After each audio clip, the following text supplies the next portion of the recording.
right? I'm not even gonna lie to you.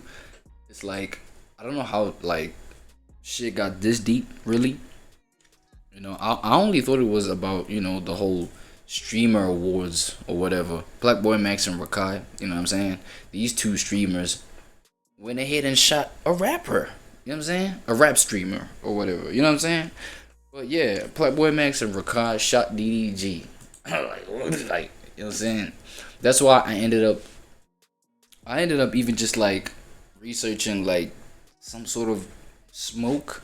You know what I mean? I attempted to resemble some sort of smoke detector. You know what I'm saying? I wanted to detect some sort of smoke, and you know, and it's all based off of what I'm seeing here.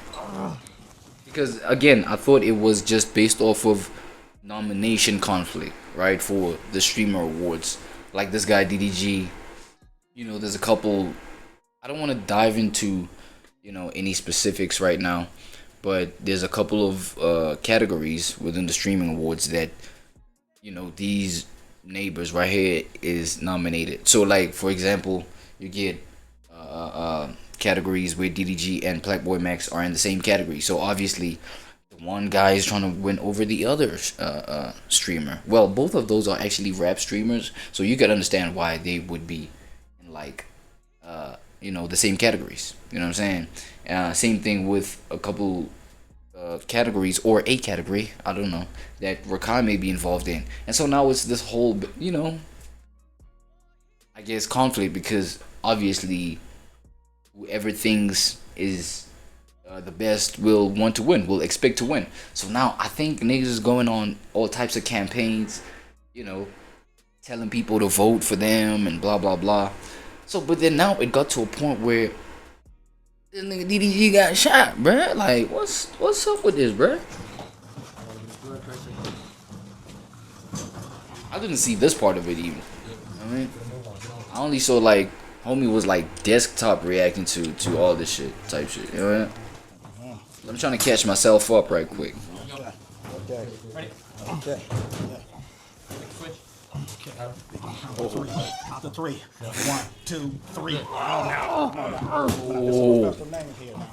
It's been on a bunch of special names. We don't need no more screws right now. Do you know where you are? The professional name is DDG.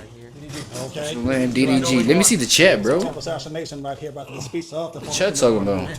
So show some respect, okay? Okay. Yes, they can't have all this family here coming. Show some respect. Okay. Where's the doctor? Where's the doctor at?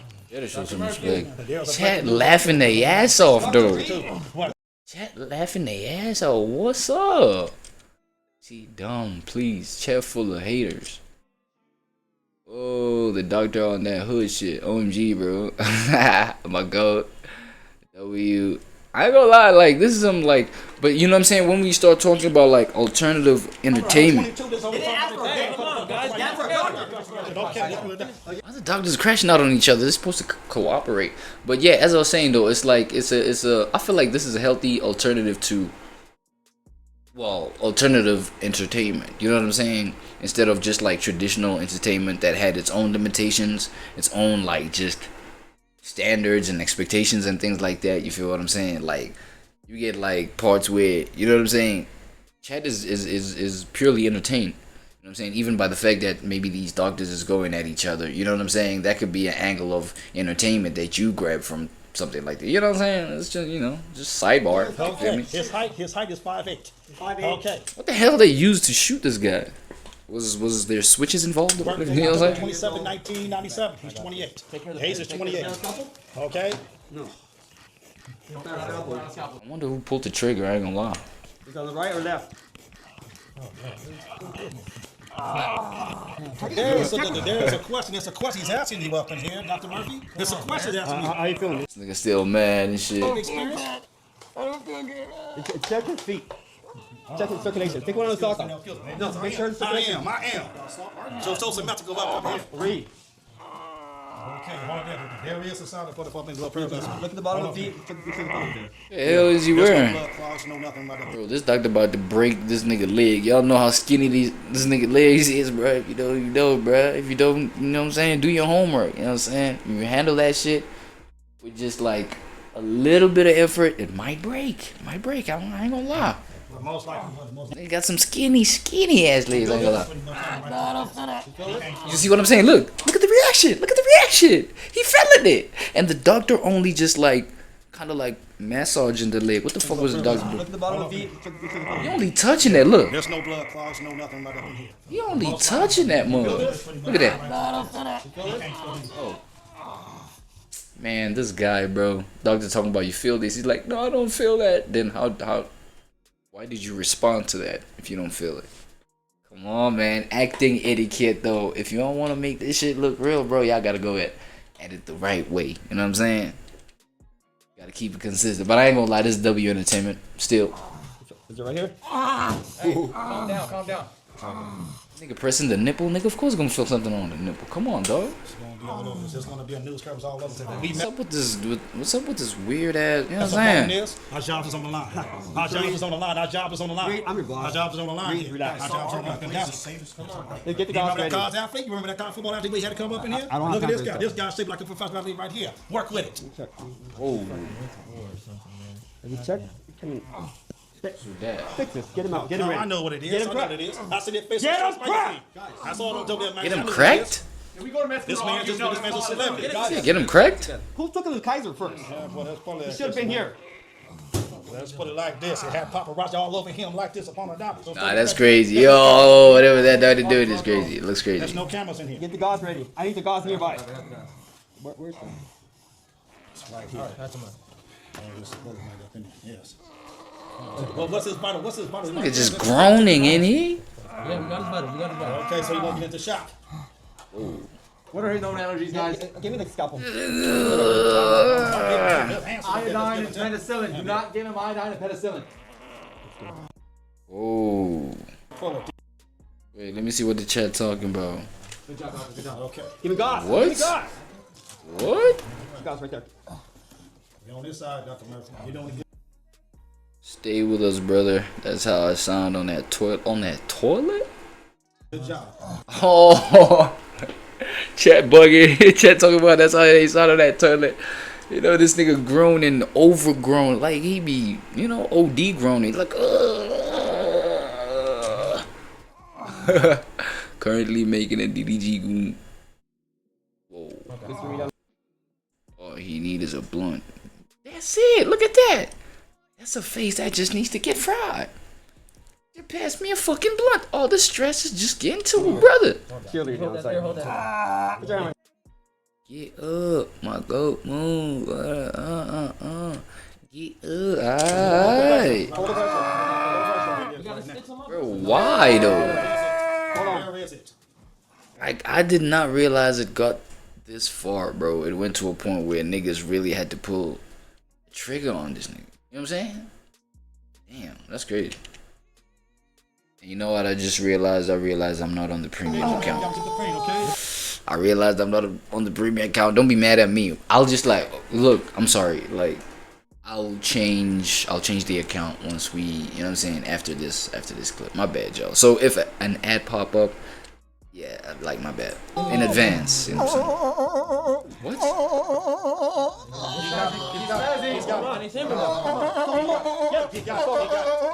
saying? What makes that sound? Is it dolphins? Dolphins make that sound, huh? Oh yeah, that's that sound that Flight Reacts makes too, yeah. Make sure that bullet don't cost a party. Flight Reacts' version of that sound is like much more squeaky, like much more high pitch, you know what I'm saying, squeakier. Type shit. It's already out. It's already out. Calm down. The medicine will kick in right now. The medicine kicking. It sounds like he's giving birth, dog. Relax. Relax. But it sounds like this all you, but it's the truth. Mr. Brown, what's the vital? What's the What vital? you gonna do? You're good still? Keep breathing. You're good. I'm gonna go ahead and fast forward because I know the latter part of this video, right? I'm gonna play the latter part of this video. That's what I pre-watched, right? When he was like desktop reacting to, or desktop just like giving his opinion on what happened, right? So I just wanted to get the context real quick watching this part. You see what I'm saying? Okay. Vital going? Yeah, what's going on? Nigga, chill with that sound. gonna make it. And then next time, You're gonna make it. Next time, don't go to the back, sir, or whatever. Alright, cool. So And then the nurses Yeah. nurses came in. You're gonna be feeling like this for a little bit. Get the fuck out! Whoa. Get out!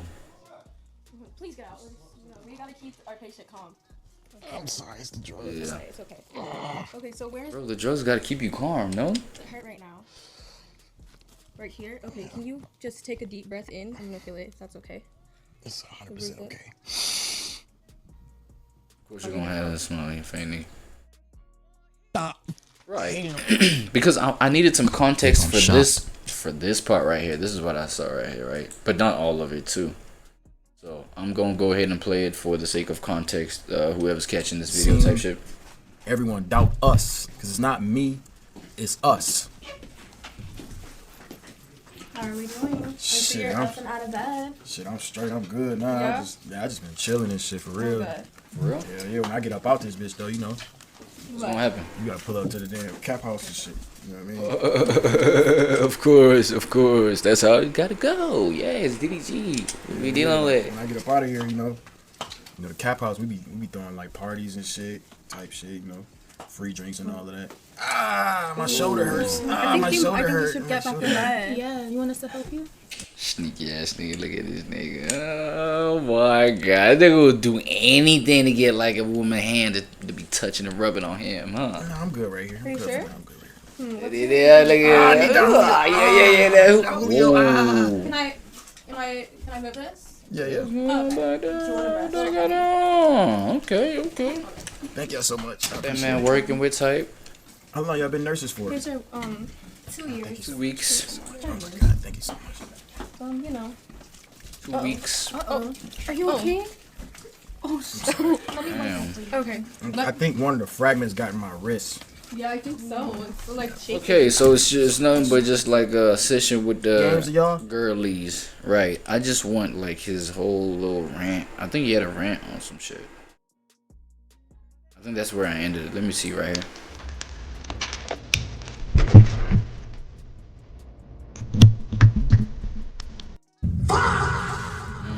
This right here, everybody in the I look on TikTok, niggas in jail and they say they DDG squad. I ain't gonna give you a galaxy, nigga. My girl Brit appreciate that 10. I'm gonna say you dumb. Stay out of jail, chat. Stay out of the streets. You end up dead or in jail. Plain and simple. Okay. Shit.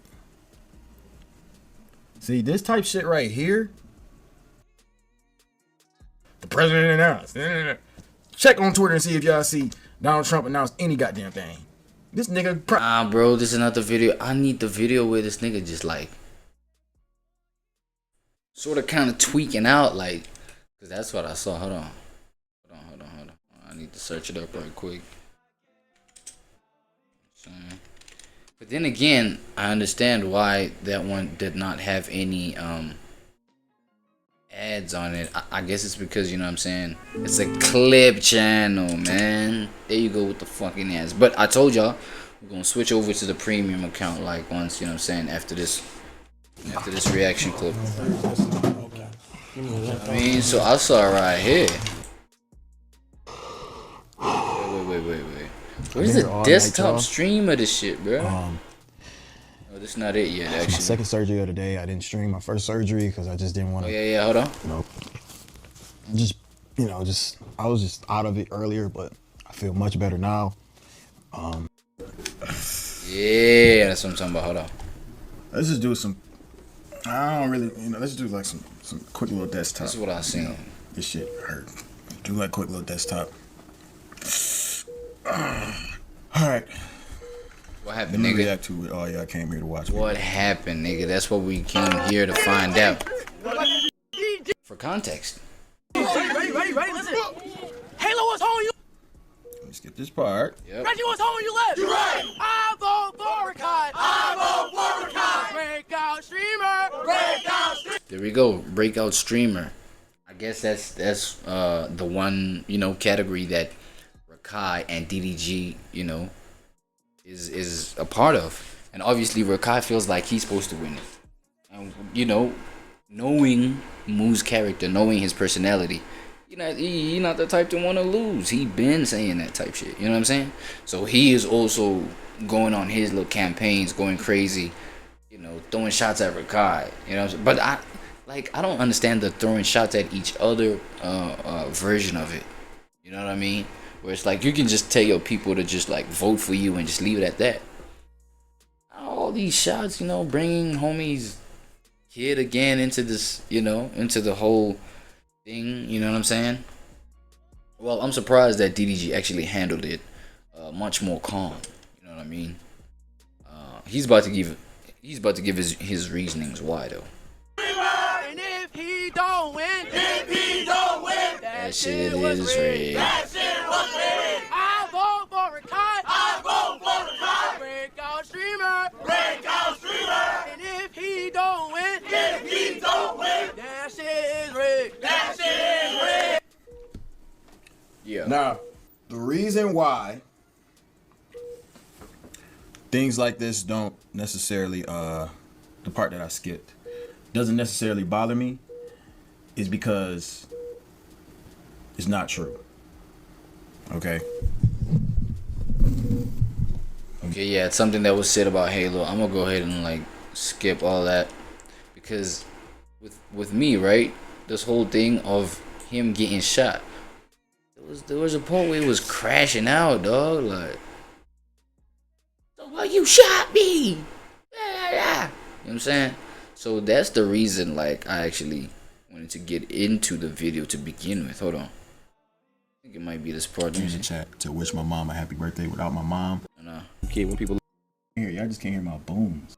I don't When want I to hear get into that release- story. Okay, so Get better basically, aim. oh yeah, Goofy. yeah. If There it we was one go. of you pink just ain't no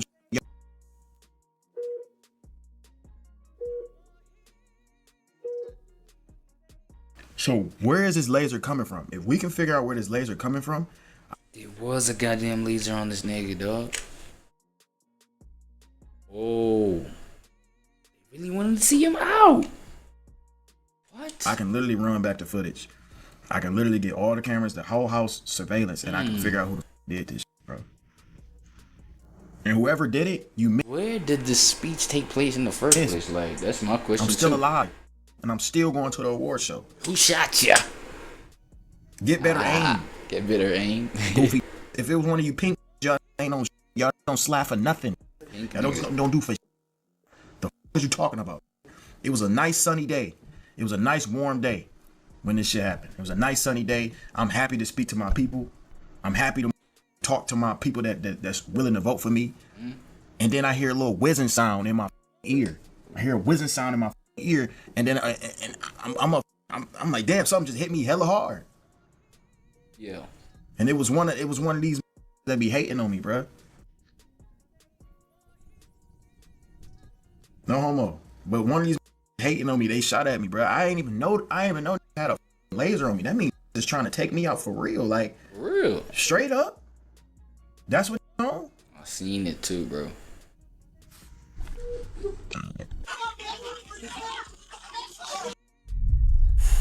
It was It a all mess. It was a mess, apparently. These comments. Good content all around, blah, blah, blah, blah. Alright, cool. Just want to skip the ad type shit. My bad. See your campaign, nigga.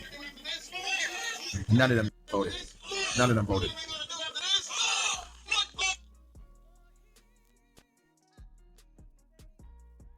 Right. There's a specific part that I got out here, right? The specific part of a short. It was a short that I was that I bumped into. So it was a part that like had me thinking this shit might be that serious, right? Shit like this. Presidential. We are tired of fighting. Still talking about you love fireworks. Yo, fireworks? Isn't that what like the Clover Boys type content is? You know, they got that kind of activity going on just to stimulate their viewers, keep their viewers on there. They got a whole bunch of fireworks. Definitely a shot at, like, you know what I'm saying, the Clover guys. I'd say that's a shot at the Clover boys all around, right? We are tired of seeing songs made on stream by the same light-skinned person. Isn't that towards Max? You know what I'm saying? So all this context is now like starting to build up for me, and then, you know, I feel like more and more videos and clips like this that I start watching, it might just be justified why niggas would want to take you out, Charlie Kirk style. You know what I'm saying? Assassination style, in other words. The fuck? That's crazy. That's crazy. You know what I'm saying? Okay, this big act right here. We about to get to what he got into, but you know what I'm saying? That's what like fucking warranted situations where this nigga's in this situation right here. What are we talking about? Oh, like he a vegetable now for that stuff. You know what I'm saying? And it's all just because a nigga want to win an award, bruh. But I'm not gonna lie, as I said, like it's W alternative, you know, entertainment for the audience. Shit, we here for it. But if this is not petty, man, I don't know what is, man. If this is not like the highest extreme version of pettiness, I don't know what is. All laid up in this thing, bruh. All laid up in this room, nigga. You know what I'm saying? Whereas he could, like, literally, I don't know, go campaign some more for people to vote for him. But this might be his version of, like, you know what I'm saying, campaigning to be voted for. You know, for people to feel sorry for, I don't know, people to feel sympathy for, I don't know. But this might be his version of, like, people being like, you know what, DDG just might deserve to win because he's been, you know, he's been done dirty. So, like, I wouldn't get the logic behind that kind of thinking, but that's what it's giving. I'm not gonna lie. What happens? I don't give a damn what happens at any of my campaigns, any of my speeches, any of my rallies. And this is a speech, rally, campaign, etc., nigga. You think we don't see that shit? Oh shit, you shouldn't. Got shot in the back.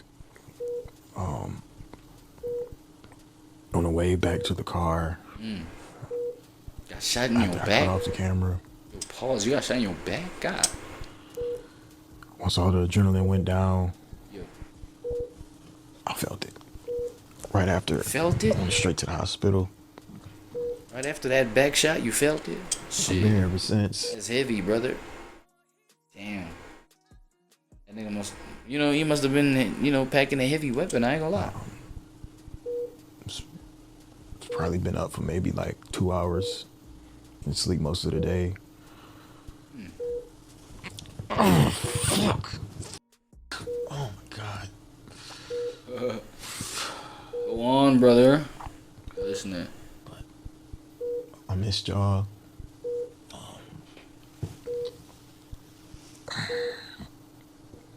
And they also miss me. For real? Whatever made that shot at me. Voice is simple. Black Boy Max. Oh my god, you know what? I feel like I might as well just like switch on to that that premium account because this is feeling disrespectful. I get it. My bad. Okay, let me just do this first. Fuck. I'm probably looking at me like, what the hell? Amateur ass. Alright, nah. It's just a certain way that I, you know, operate and shit like that. Let me just do this. Switch that. So that we don't get disturbed any further. Right? So yeah, you know, that's the whole, I guess that's the whole scenario that I was just trying to get clarity on. That's why like I played that short. So that I see the specific, you know, the specific reason why this nigga even got shot. You know what I'm saying? Shit that led to all this kind of situation. Hey, when did the nurse get in? Any water? Oh, yes, please. Yes. Okay. Oh, my God. Thank God. No. So, right now I'm just in recovery mode. The medicine is kicking in. I feel slightly better, much better than I felt yesterday. I don't know if you guys were tuned into the stream. I know it was a bit late, but I want to apologize for the delay. Yeah. But we made it, so it's good.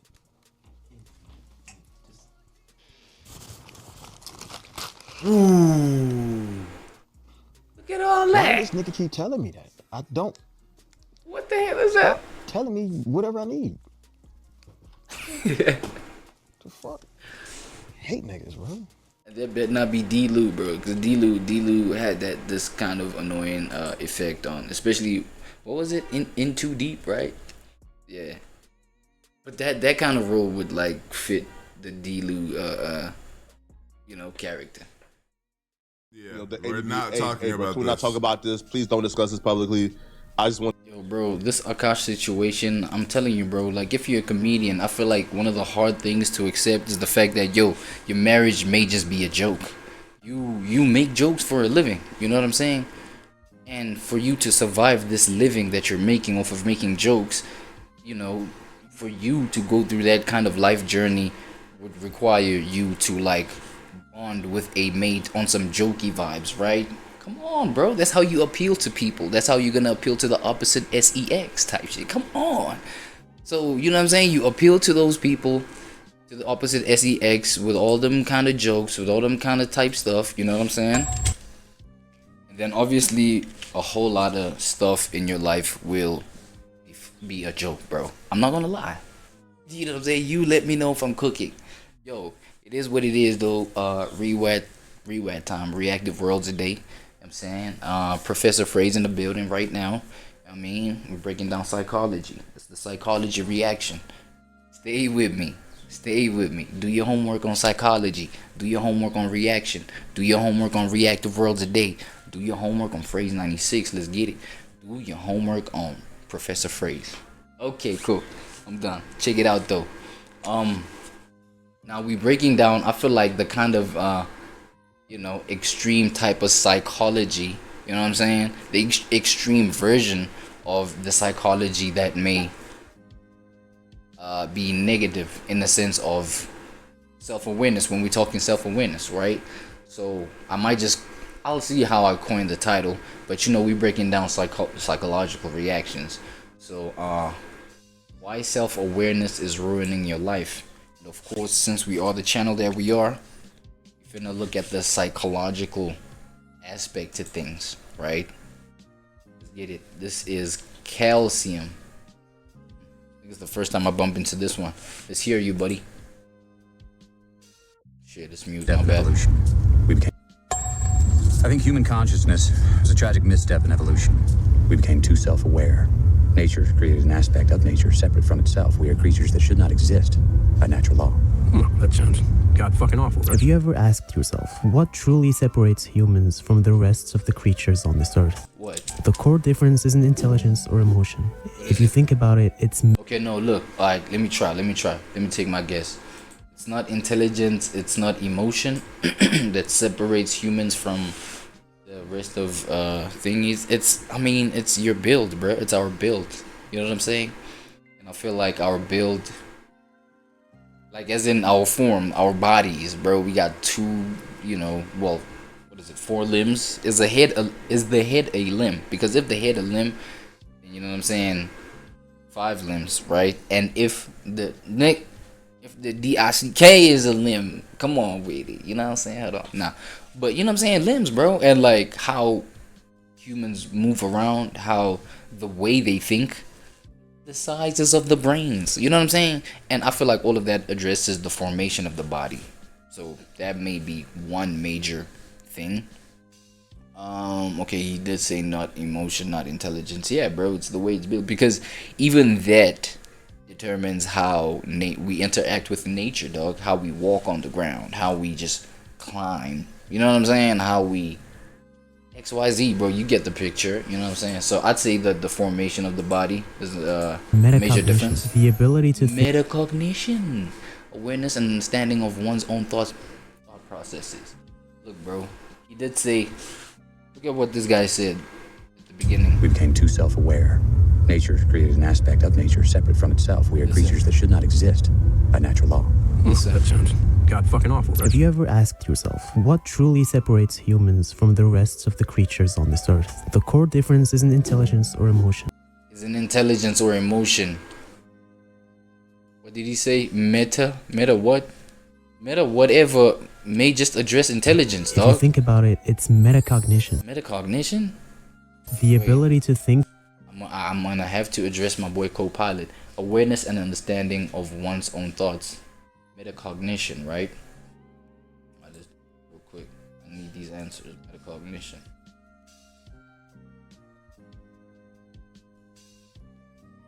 Yo. Hey. Yo, how yeah. So, would you link metacognition to intelligence? Absolutely. Metacognition, or thinking about your own thinking, is a key aspect of intelligence.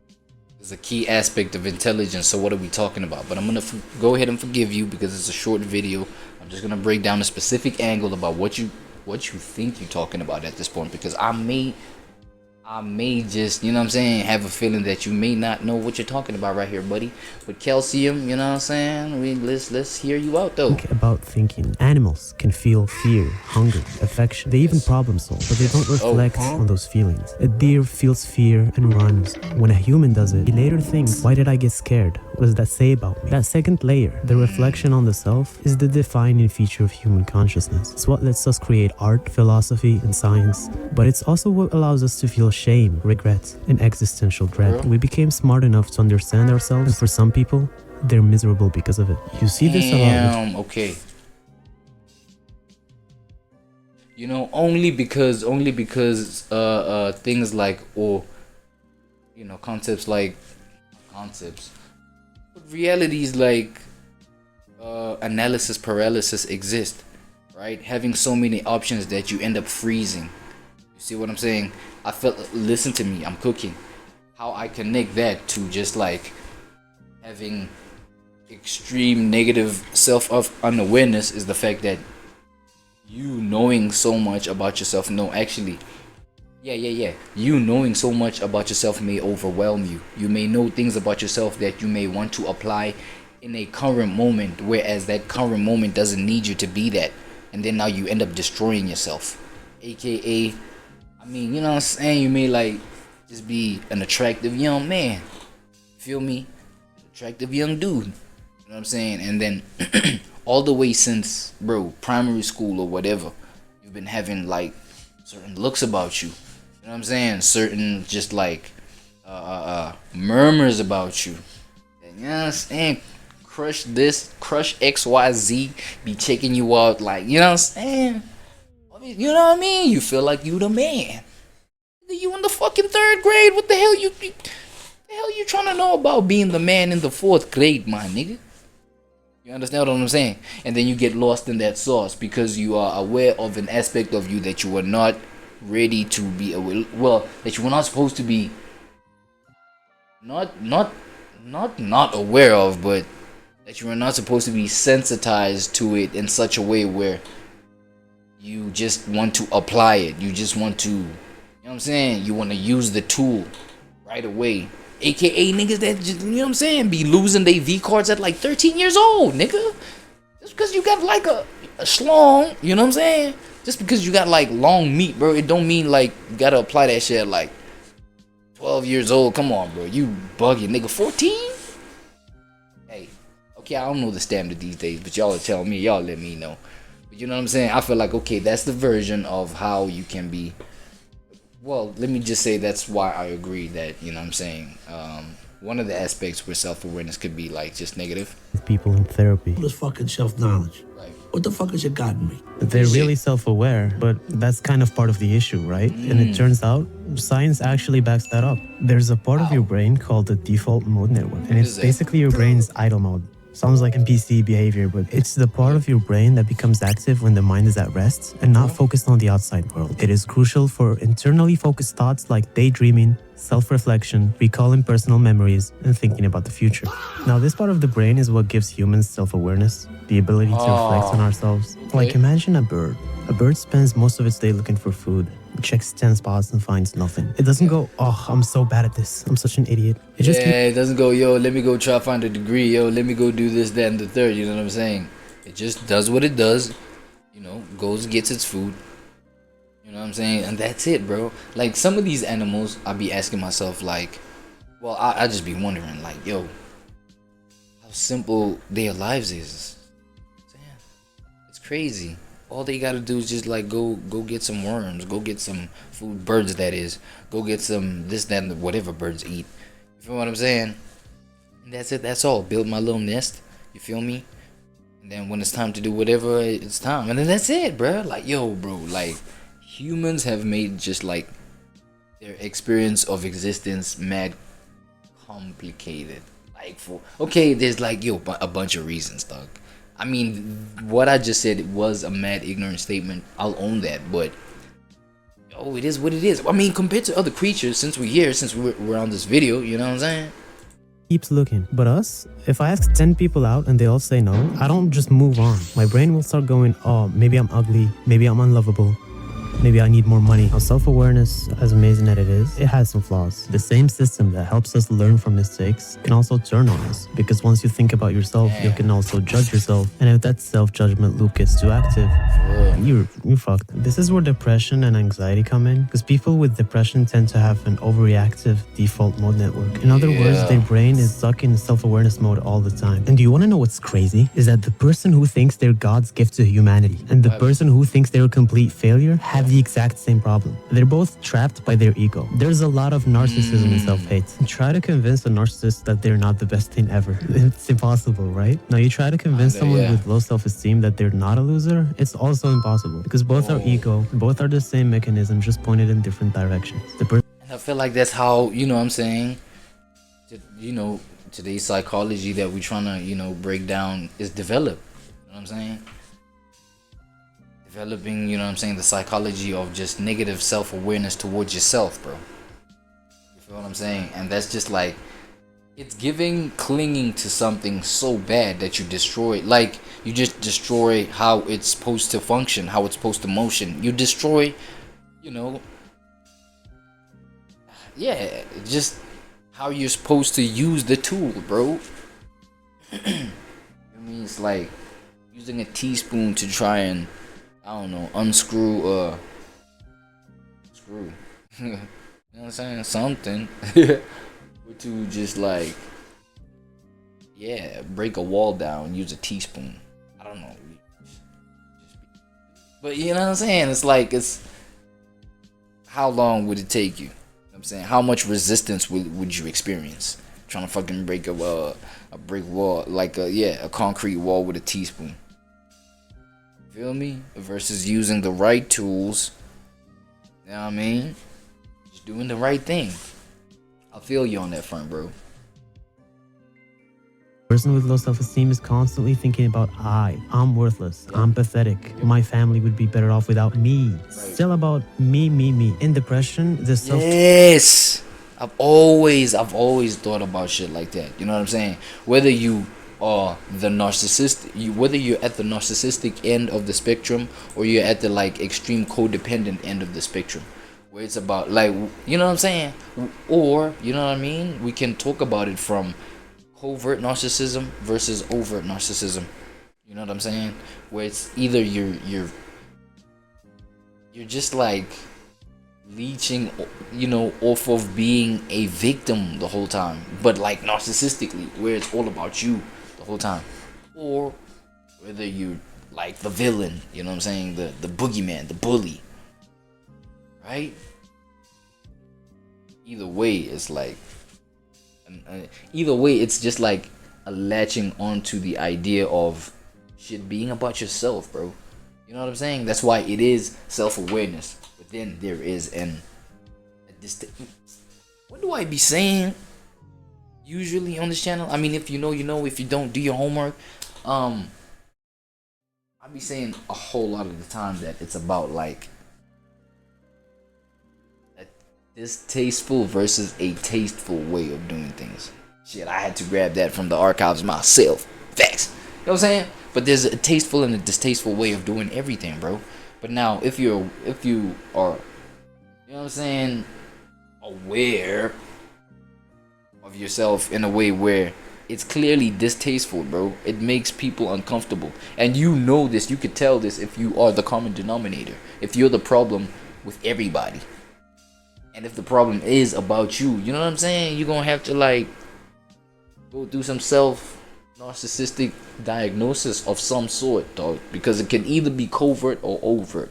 And that's what we're talking about, like, feel me? Either victimization mentality or just boogeyman mentality, facts. You know what I'm saying? Type psychology. The mind keeps zooming in on you, on your flaws and your failures and your regrets. But the fascinating part is like for the most part, that's what motherfuckers are scared of. I'm not looking at how depression is actually like you know what I'm saying, when the self gets you to that point. You feel me? When the self gets you to that point, to the point of like reflecting yourself to yourself, and you see all these, you know what I'm saying, this dark psychology, bro, this like negative self-awareness, the kind that literally ruins your life. Facts. Treat things like ketamine. Wait, was that man twerking in front of the TV? Even MDMA assisted therapy, they all seem to be doing the same thing. They quiet down the default mode network. I'm not saying to go out and take drugs, but when you understand how the brain works, you'll realize the importance of getting out of your head. The theory is that ketamine temporarily shuts off the default mode network, the endless self-looping system. And in that short window, your brain gets a break from being stuck in you. You experience a kind of dissociation, a feeling of being outside of yourself and realizing that you don't actually matter that much. There's more to life than just you. And that can actually reset the way your brain processes your sense of self in a good way. Here's how your brain is really sneaky though. Something happens. Maybe someone ignores your texts, criticizes you, or rejects you. And suddenly you feel way more hurt than the situation deserves. That's step one, the trigger. Step two, your ego will step in to protect you, but it will actually just hijack your logic. Your ego walks up, hijack my logic, how? To your brain and says, hey, this is awful. You clearly don't know what you're doing, and I need you to come up with some bulletproof logic explaining why this isn't our fault or why they're the problem. And your brain, loyal as ever, goes, yes sir, on it boss. And that's how the cycle starts. And the smarter you are, the more creative your brain becomes at defending your ego's story. It builds these airtight, emotionally charged... So like, you're telling me that people who are smart are actually people who are great at defending their ego. But then again, at the same time, bro, like, you know what I'm saying, when we consider what we're talking about, defending your ego, like, that whole kind of thing is, you know, whether it's good or bad this time, you know what I'm saying? Because whether we like it or not, bro, each and every person makes judgments in their own head, right? Within their own awareness. That's how you make decisions. That's how you became who you are. You have to make judgments of whether something is good or bad. And you know what I'm saying? Based off of where you lie on, where anything lies on that spectrum of yours, you know what I'm saying? You're gonna go towards that thing or move away from that thing, right? So when we're talking about your ego being defended, you know what I'm saying? Like your mind trying to defend your ego, you know what I mean? That could reap benefits. See what I'm saying? Like that could reap benefits. Like if your ego, for example, is the type of thing that, maintaining a healthy sense of ego. Like, why the fuck can I not talk, man? Hey, like, I swear to God, it was just like 5 hits of Zod, dog. It's just like 5 hits of Haze, bruh. Don't tell me I'm that fried, jeez. You know what I'm saying? I'm just saying, dog, if your ego is something that a healthy sense of maintaining your ego is something that helps you benefit, aka helps you bring in income. You understand what I'm saying? We're talking about like brands, we're talking about influencers, we're talking about people like that. You feel what I'm saying? A healthy sense of awareness, coming back to the awareness, the healthy sense, you know what I'm saying? Not the kind that ruins your life, but like, you know what I mean? That's where the ego is necessary to just like be defended. I'm not gonna lie, I'm not gonna cap. I'm saying, if you feel like you got a different POV, encourage y'all, leave the comments in the comment section and let's get it. Arguments that feel perfectly logical. And that's why intelligent people will often struggle more with depression, since they can rationalize their pain, not always in a healthy way. They can rationalize their pain, not always in a healthy way. Okay, go on. Explain in flawless logic why they're doomed and why they'll fail and why they're unlovable. But what's happening isn't the truth. It's your ego misusing your intellect. So how do you break past this loop? You don't fight the ego, you just observe it. And what you need to realize is that you can't observe something without changing it. Think of your breathing right now, and it will automatically shift. Same goes for your thoughts. The next time you feel a strong emotion, anger, jealousy, shame, you need to pause for a second and watch what happened. Notice the emotion. See the ego activate and watch your intellects get recruited. Just notice it. No judgment, no resistance. And the moment you see the pattern clearly, it will start to lose its grip. You've shifted from being inside the thought to watching it from the outside. And that's the real escape from the default mode network. The part of your brain constantly narrating your life. When you stop identifying with every thought it produces for you, your mind will finally quiet down. And as for your ego, you need to stop letting it run the show. That's how you learn to live with it and stop letting temporary labels and stories in your mind control your permanent self. Your ego will always try to protect you, but now that you know its game, you can actually utilize your awareness and break the cycle. Yeah, already on the road, already started, already got the show on the road type shit. Now I ain't gonna lie, I'm checking out this DDG album that he literally cooked up, you know what I'm saying, live on live stream, right? I feel like with every recording, bro, that he experiments with live on stream, you know what I'm saying, he gets better with it. He gets better with each recording, you know what I'm saying? I feel like I could respect that, bro. Shout out Moo. He says he's gonna, you know what I'm saying, he's gonna go by the artist name Moo dropping this one. You know what I mean? I don't know. I feel like at this point it's a social experiment, right? An interesting one at that. I'm not gonna hold you. Man. I feel like I already got my favorites, bro. I just want him to drop it, you know what I mean, officially, so that we can see how it does, how it really goes, etc. Right? I'll go ahead and start with the Spotify joint. Spotify title, well, Spotify logo on the thumbnail. But it's a no labels necessary channel. I don't know if any of y'all is familiar with that. No labels. We are on top of it anyway. Pause. I'm gonna go ahead and just like zoom in on it. No labels necessary. Hopefully y'all can see that. Sometimes I've realized sometimes y'all cannot see like the titles or the name of the channel. Sometimes, you know what I'm saying? It's pretty weird. Why artists are finally leaving the platform in 2025? Mad curiosity inducing, right? Or it's it sensitizes my curiosity. That's what the title did. So let's jump in. It feels like every few months I see a post from an artist saying that they're done with streaming. Why? And it always goes the same way too. They post their numbers from a DSP payout and it shows them making like $42 for 100,000 streams or something like that. And at first I thought they were exaggerating until I saw this. Spotify is messing up on so many levels. Number one, you're already paying artists 0.00033 cents per stream. We've been living with that for a while. It gets worse. Universal Music Group owns half. Bro, don't tell me Spotify still ain't changed that shit, bro. I heard it was a couple months ago. There was a sort of headline that went something along the lines that, you know, Spotify, some legal practitioner was going, you know, against Spotify, you know, for their low rates that they be paying artists and stuff like that, and that, you know, from that moment on, artists are to expect, I don't know, some bigger cut. I thought that shit would like change. I thought that shit would already changed or some shit. Clearly not, dog. If niggas is still like complaining that, you know, Spotify ain't paying, you know, artists nothing or more of Spotify, because they said, hey, if you want to put our signed artists' music on this platform and we want to license it out to you, then you got to give us ownership of this company. And we got to get a different streaming rate paid out to our artists. But the artists that we sign in our 360 deals, they don't even get to make any money off of streams. Yeah, all the signed artists, your favorite people that you love, they only make money off of tours. And so where does that money? Yes, that's still the general narrative. I mean, I've been hearing about it too. The fact that, you know what I'm saying, these niggas ain't doing nothing off of their music. They're not making nothing off of their music itself.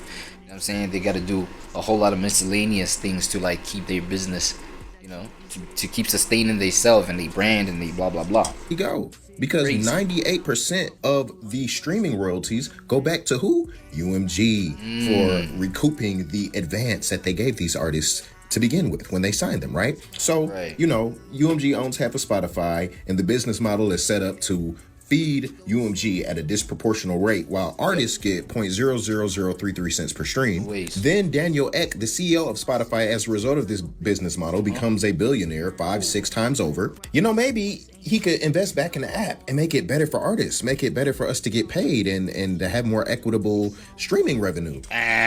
Wrong. You know what I'm saying?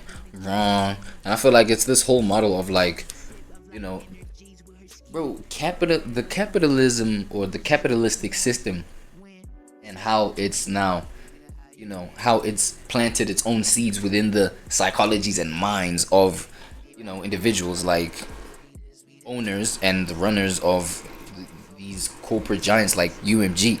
Like people like this have to make more for the thing to, like, it's like the greed is part of the package. You know what I'm saying? It's like the more we make, we have to make more than that every time. That's how we know we're better. That's how we know we still deserve to be in the space of making money. You know what I'm saying? I'm talking just, you know, within the angle of them just like making these billions 5-6 times over and them not, you know what I'm saying, not reinvesting in these platforms that could make artists' experience on them better. It's like, nah, bro, they of course they gonna pocket everything for themselves, and you know what I'm saying, leave the rest up to the dogs, the crumbs, that is, you know what I mean, like the pie that all these artists that are on the platform have to share, dog. That it's always been baffling to me, but that's always been just like the capitalistic philosophy, or their way, the way that you mark that your, you know what I'm saying, your ways of making your capital is valid. You gotta be making more. You know what I'm saying? Like, what's the saying? More output, less input for more output type shit. Less input for more output. Do your homework. I'm telling you, it's a thing. No, we're not gonna do that. Yeah, for He's sure. going to invest, which he already did, $700 million in a AI military drone company called Helsing, where he is a board member. So Helsing? The hell is that? I ain't never heard no Helsing. Anybody that is generating streaming revenue on Spotify, their music is making UMG and Daniel Ek money, and is funding military drone investments that does facial recognition. Where you think they testing this stuff at? I'm just theorizing. But so the agenda is deeper here. That's why there's no such thing as maybe, you know what I'm saying, advancing and reinvesting into what people are trying to find value in, extract value in, put value in. You know what I'm saying? The agenda is deeper. You know what I'm saying? It might be military aligned. I don't know, man. It might be, you know what I'm saying? It might be just like advancing the fourth industrial revolution in other regions of the world so that they can take over those regions. Come on, man. I feel like it's recolonization all over again, just in other forms. You know what I'm saying? It's like, yo, we already conquered, y'all. We already conquered this part of, you know what I'm saying, the world with this, you know what I mean, with this Spotify system that we got niggas occupied with. Now let's, you know what I'm saying, now let's reinvest, or let's just like plant seeds elsewhere where we can just like put our claws in and just like, you know what I'm saying, bully the whole scene type shit. Bullying the scene. This is some corporate bullying the scene type shit, I'm telling you. Then it gets worse again. Spotify just updated their terms and conditions. Why? And I don't know if it's in effect now or if it's going into effect, but basically, they reserve the right to exploit your music just by the basis of you uploading it to Spotify. Wow. They can remix your song. They can repurpose it. They can literally do anything with the work. You still retain ownership, but they can exploit it in any means, including changing lyrics. It's crazy. And I feel like, I think on my previous video, I was talking about just like the distinguishable difference, you know, with the rise of AI music. You know what I'm saying? AI be dropping music. And so therefore now, I feel like majors are going to be signing more and more of these AI artists. You know what I'm saying? And then obviously, you know, real human artists are going to eventually be phased out. But then now, you know, when now we will get to a point where there's going to be this divide, bro. Where it's like, yo, as we run AI, bro, we have the liberty to do whatever we want. It's AI. AI is not going to rebel. AI is not going to like just, you know, question our motives, our agendas with the music that we generate through it, right? So we're going to do a whole lot of, but before it gets there, it's like, you have to hit points like this. We have to hit, you know what I'm saying, periods of times where it's like it's gonna happen to real life artists. Oh, for sure. Because I feel like, you know, the ultimate agenda is so that they just use just these technological, you know, devices and advancements and AI, dog, to push their capital growth, and you know what I'm saying, their capitalism and shit like that. But then obviously they need more control. You cannot control a human being, well, another independent human being 100%, regardless of the fact that they're, you know, trapped within a 360 deal. Motherfucker can still be online and, you know, speak against your agendas of their, you know, of their being in a 360 deal. They can speak out. In other words, AI will not speak out. AI can never speak out. You know what I'm saying, unless we really do get to the point where it develops its own, you know, autonomous conscience. I don't know, like consciousness or awareness or decision making, whatever. You know what I'm saying? Until it gets there, then it might also like just start speaking out and start rebelling. And then, you know, these majors might have to find another way to just like control that version of, you know what I'm saying, their asset. They're exchanging around the order of things. They can do anything to it. And once you sign on to that, you won't have anything to do. You won't be able to do anything about that. And I'm just so done with these tech companies that are bleeding the artists and consumers that make their position possible in the first place. Like, maybe make the platform better for us, but no, we just get Spotify wrapped in all these cool ways to map out how much of an impact we made. Impact these pockets. And what's crazy about that clip is that he doesn't seem to be alone in his thoughts and his feelings, right? Like, I'm starting to see a lot of sentiments from artists who feel exactly like that, citing things like, hey, they're using our creative energy, you know what I'm saying, our IP, in order to create funds to do things that don't even align with where I feel, you know, my art should be going, or, you know what I'm saying, things that just make it better for us and make it easier for like, look at it this way, right? Like, I already live in the expected reality where AI is being signed by major labels, right? Like these AI artists. But look at it like this, bro. With that AI being the AI that it is, you know what I'm saying, having the voice that it is, the vocal projection, the writing instructions, human beings have to you know, write for it. And some of these artists, like, I feel like maybe used to encrypt, you know what I'm saying, some of these vocal projections onto AI so that it can have a voice. You know what I'm saying? Encrypt some of their writing skills, you know what I'm saying, onto this AI so that it can be able to take instructions on what to write. You know what I'm saying? Now with that happening, they'll be using real artists. You know what I'm saying? So the question of the AI, when we talking, you know, about the AI, we're about to get to because this inevitably will lead to that conversation of AI being the artist. You know what I'm saying? So once we get there, it's like, yo, it's still the artist, it's still the real human artist that they had to use for this AI to be the way that it is, right? How is we gonna compensate the IP on that front? You know what I'm saying? It's gonna get tricky though.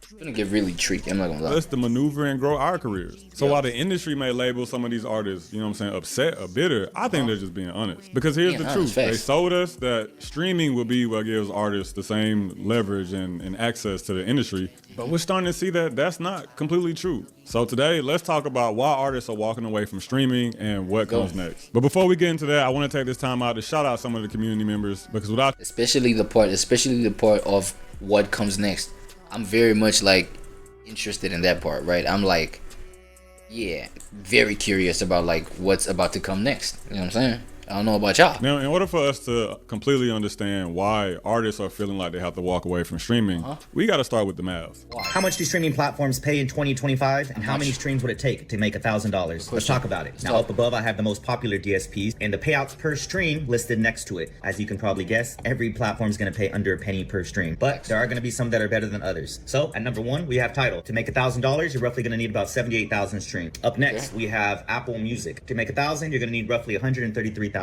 streams. Next, we have Spotify, which of course is the most popular DSP. So usually most people are going to find most of their streams come from Spotify. 347,000 streams. Next up, we have Amazon Music, and you're going to need about $250,000 for $1,000. $250,000 streams for $1,000 streams for that. And lastly, we have YouTube Music, which is going to take roughly 1.45 million streams to make $1,000. Okay, I guess this kind of speaks to the oversaturation of these platforms, right? Because obviously, a platform like YouTube, I feel like a whole lot of artists that even put their music out for free can just independently put their music on YouTube, right? So they like the demand for music. I don't know if that means the demand for music on YouTube is, that high, that it just like, what I'm saying? A whole lot of people are on YouTube anyways. You feel what I'm saying? And with that being the fact, a whole lot more people need to stream your stuff for the same, for the same size of the pie, so to speak. You know what I'm saying? So yeah, those are the real numbers that we're looking at in terms of stream payouts. And I can imagine how it feels as an artist to look at the landscape and sometimes wonder like, man, would I be better off selling water bottles at a football game than trying to spend this money to push this song to 250,000 streams just so I can make back maybe 40% of the budget that I put into it? Especially when it probably wasn't cheap to make the music, and it definitely wasn't cheap to push it, right? Like some of you guys have run marketing campaigns. You know how much effort and time you might have to put into something just to even get 20,000 plays, 100,000 plays on one platform, let alone multiple platforms. But the really sad thing is it can get worse because the platform you choose to upload your music can also impact how much money you earn. So you might know that Spotify pays a different rate depending on if the person's streaming is coming from the United States versus India or the United Kingdom or Canada or whatever. It's a different rate per stream in every single country. What you might not know is that every distributor actually pays a different rate, and the distributor you choose might actually dictate whether you make more or less every single month from Spotify, Apple Music, etc. So you can see right off the bat, Spotify United States as of 2020, if we look at something like TuneCore, the average royalty rate is about 0.4 cents or $0.004 per stream, compared to Horus Music, which is 0.25 cents or 0.0025. Now we can flip over to Apple. These are nasty numbers, brother. I'm not gonna hold you. Apple Music in the United States for 2020. And we see a similar story, although ironically, Horus Music is in first place. So this is the United States for Spotify and Apple, but what if we go over to the UK? It's a lot more flat here, so 0.48 cents all the way down to 0.38 cents, so this difference is a lot more subtle than before. One thing I can say across all of this, the two ones that stand out the most are DistroKid and TuneCore. So you might know that Spotify pays a different rate. So you heard Andrew, right? Different distributors, different rates. At this point, figuring out how much money you're going to make from streaming has turned into a pretty complex math equation. Yeah, especially if you're an artist who are really just starting to dip their toes into understanding the process to make money. You got to account for what platform the music is being streamed on. You got to account for where the person is streaming from, right? Like a US stream is more than a stream from like India, Russia or something like that. And then you also got to think about who am I choosing to put my music out, and knowing that all of that can have an effect on how much you're being paid out for your work. Yeah, and how much, you know what I'm saying? And the different distributors one to me is crazy because it's kind of like learning that, you know what I'm saying, the same meal costs two drastically different prices at different restaurants. You know, like one spot is selling chicken tenders for $5.99 and the other got a $15 special running on. It makes you wonder what's the difference between those two organizations, you know what I'm saying? Like, what's going on here? But the whole system has basically retrained artists to think about quantity over quality, because the more songs you can create, the more content you can produce to promote those songs, the more you can build your catalog, and ideally the more streaming revenue that you generate. But the reality is that the more songs get uploaded, the more money the platforms make, and really the artists are getting what's left over. So when artists say they're leaving streaming, as much as it... But that is even the content creation, like if we're talking not even just specifically music, just content, videos and things like that, like the YouTube model, isn't that the YouTube model as well? Because like it is about, you know, how frequently you upload the content, you know what I'm saying? It's about like like generating the thing so that you get your viewers on the platform, and you know what I'm saying, the more the viewers stay on the platforms, the more opportunity for them to make money, you know what I'm saying? And then obviously they get the top percent of that bag, while everyone else, the creators, they get they get the crumbs and shit. Well, yeah, well, you know what I'm saying? It can feel like an artistic... I think I'm making sense, I don't know. expression or even ego is really just starting to look like basic math.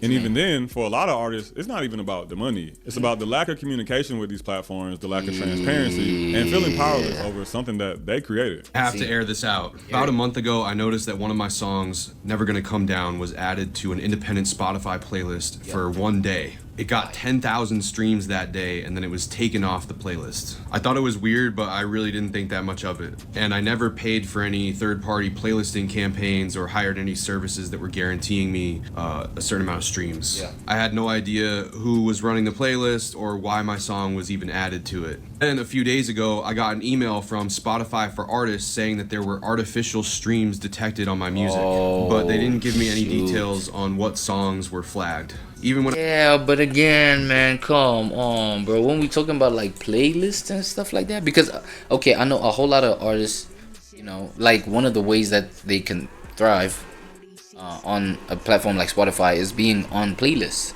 right? And now being playlisted, bro, I feel like obviously that's a strategy for, you know, the people that guarantee you streams when you buy them. You know what I'm saying? I'm talking about BuzzFeed, like. Playlists guarantee streams, you know what I'm saying? And obviously for somebody to guarantee streams, you have to guarantee that somebody's gonna have to listen to your song, right? Now imagine how many artists are on the platform already.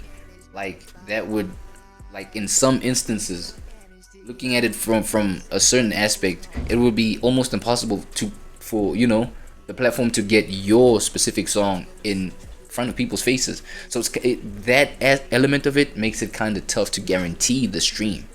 So what's gonna have to happen? We're gonna have to artificially generate the stream. We're gonna have to bot that shit. You know what I'm saying? So, and I feel like that's why, you know, that 10K whatever streams or 100K streams, you know, it is guaranteed. But then obviously it's fake, my nigga. You feel what I'm saying? Obviously it's fake because it's limited space. And it's limited spaces that the platform itself can put all these artists' music in front of.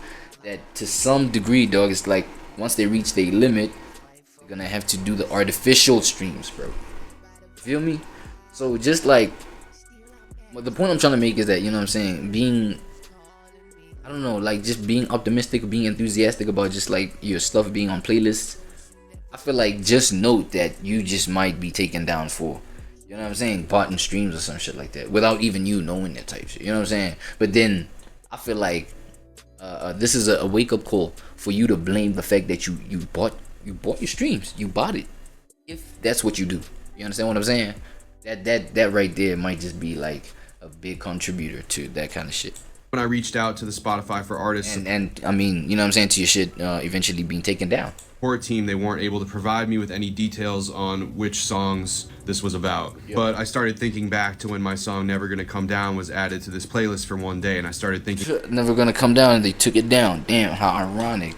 Damn. That was the cause. Great, a few days tough. later, I was logging into my DistroKid account, and DistroKid is the distribution that I use to get my music on Spotify, Apple, and everywhere else. When I went to log in, I got a pop-up that redirected me to a page that said that 98% of the streams from the Never Gonna Come Down song were artificial. Oh, 98%. As a result, Spotify removed the whole album that song was on, my album From the Woods. The album is still up on other platforms, but it's not on Spotify anymore. When I was on this DistroKid pop-up, I had to check boxes agreeing that I would never pay for fake streams, and I was even given a warning that sometimes artists and labels have to pay penalties when artificial streams are detected on their music. I feel like I'm being penalized for something. But then sometimes you see, now that's another troubling thing about being signed, bro, is the fact that the label can do these things on your behalf, right? The label can like be buying artificial streams, be buying things, you know what I'm saying, that you may not know that they do. You know what I'm saying?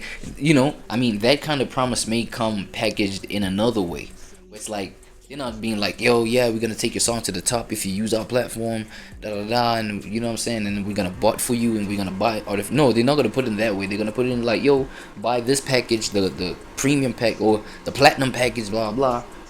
Because, you know, the higher the package, the higher the package status symbol or whatever, it's like the more expensive the thing is, and the more people pick the more expensive ones, the more money they make, bro. You know what I'm saying? But then they have to guarantee certain things to where now once those things that they guarantee and promise, because you paid the higher option, they're gonna reach their limit.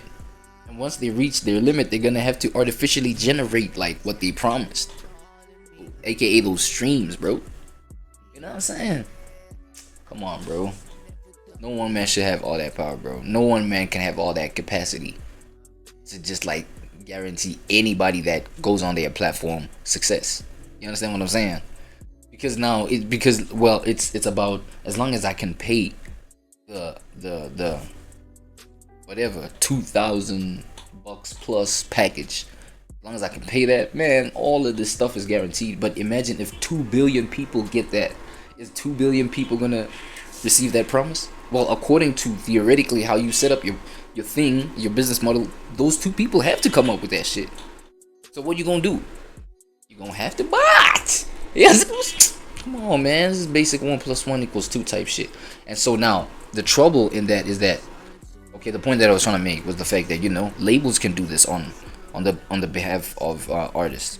And then now you get artists where it's like, bro, I just like signed up with Spotify, and then now my shit is just like automatically taken down by What's that about? Like, what's good? You know what I'm saying? Type shit. So something that I didn't even do, and it's pretty that's concerning. Wrong. That's wrong. Yeah, that's, you know, that's my period point. That's wrong.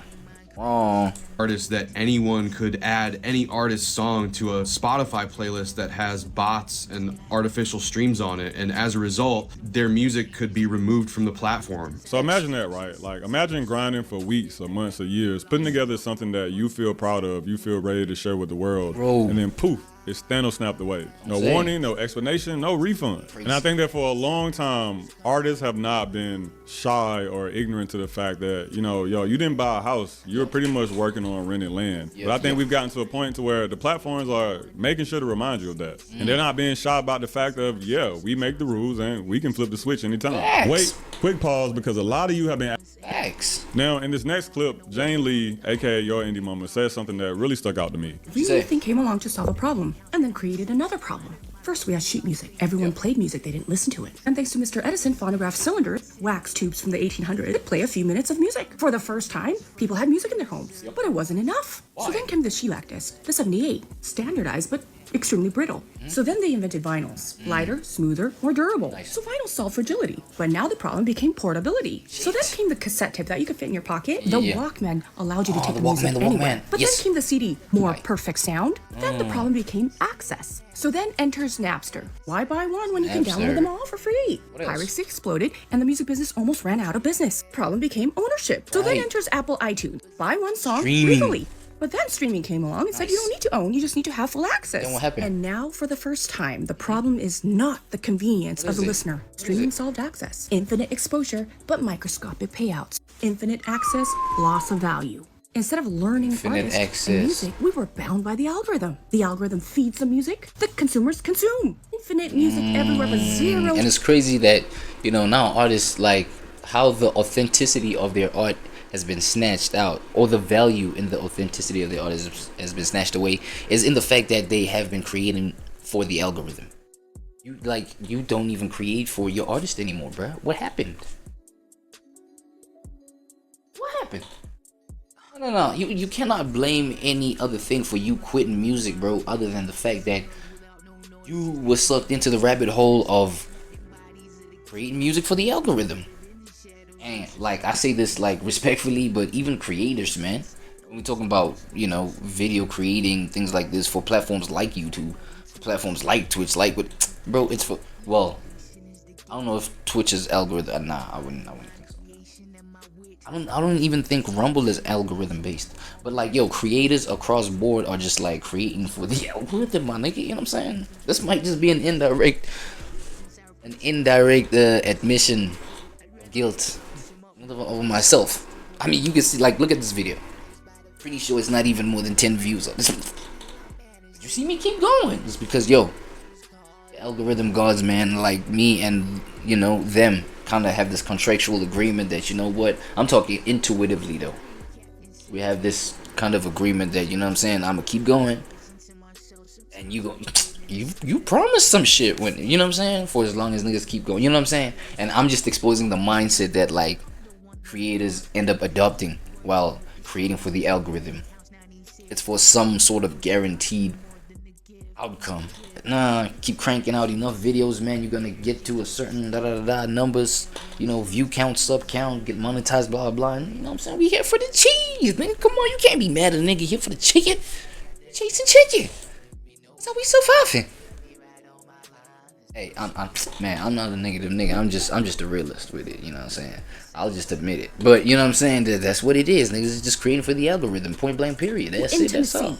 Listener turned into a scroller. The artist became a content machine, chasing playlist placements knew instead of purpose. And because artists get paid 0.003 cents per stream, it's about quantity over quality, isn't it? So music became faster, smaller, shallower, formulaic, shorter. Because when artists aren't paid enough to create deeply, listeners aren't given anything to deeply connect with or to. Right. So the new problem we face right now is disconnection, isn't it? So what's next? Maybe ownership-based streaming, where fans earn equity for engagement? Maybe artist-to-fan ecosystems, where intimacy replaces algorithm? Where you can build your own world, invite them in, and eliminate all the middlemen? Where you don't have to do a million things to actually find out who your fans are? I don't know the future, I'm not a fortune teller, but one thing's for certain. Every new format solved a problem. So she broke that down perfectly, right? And she said it best. Every new format of music solves an issue, usually for the consumer, but then creates a new type of issue for the artists and the people that have to work behind it in the music industry. And while streaming has fixed accessibility to music, and I think made it to where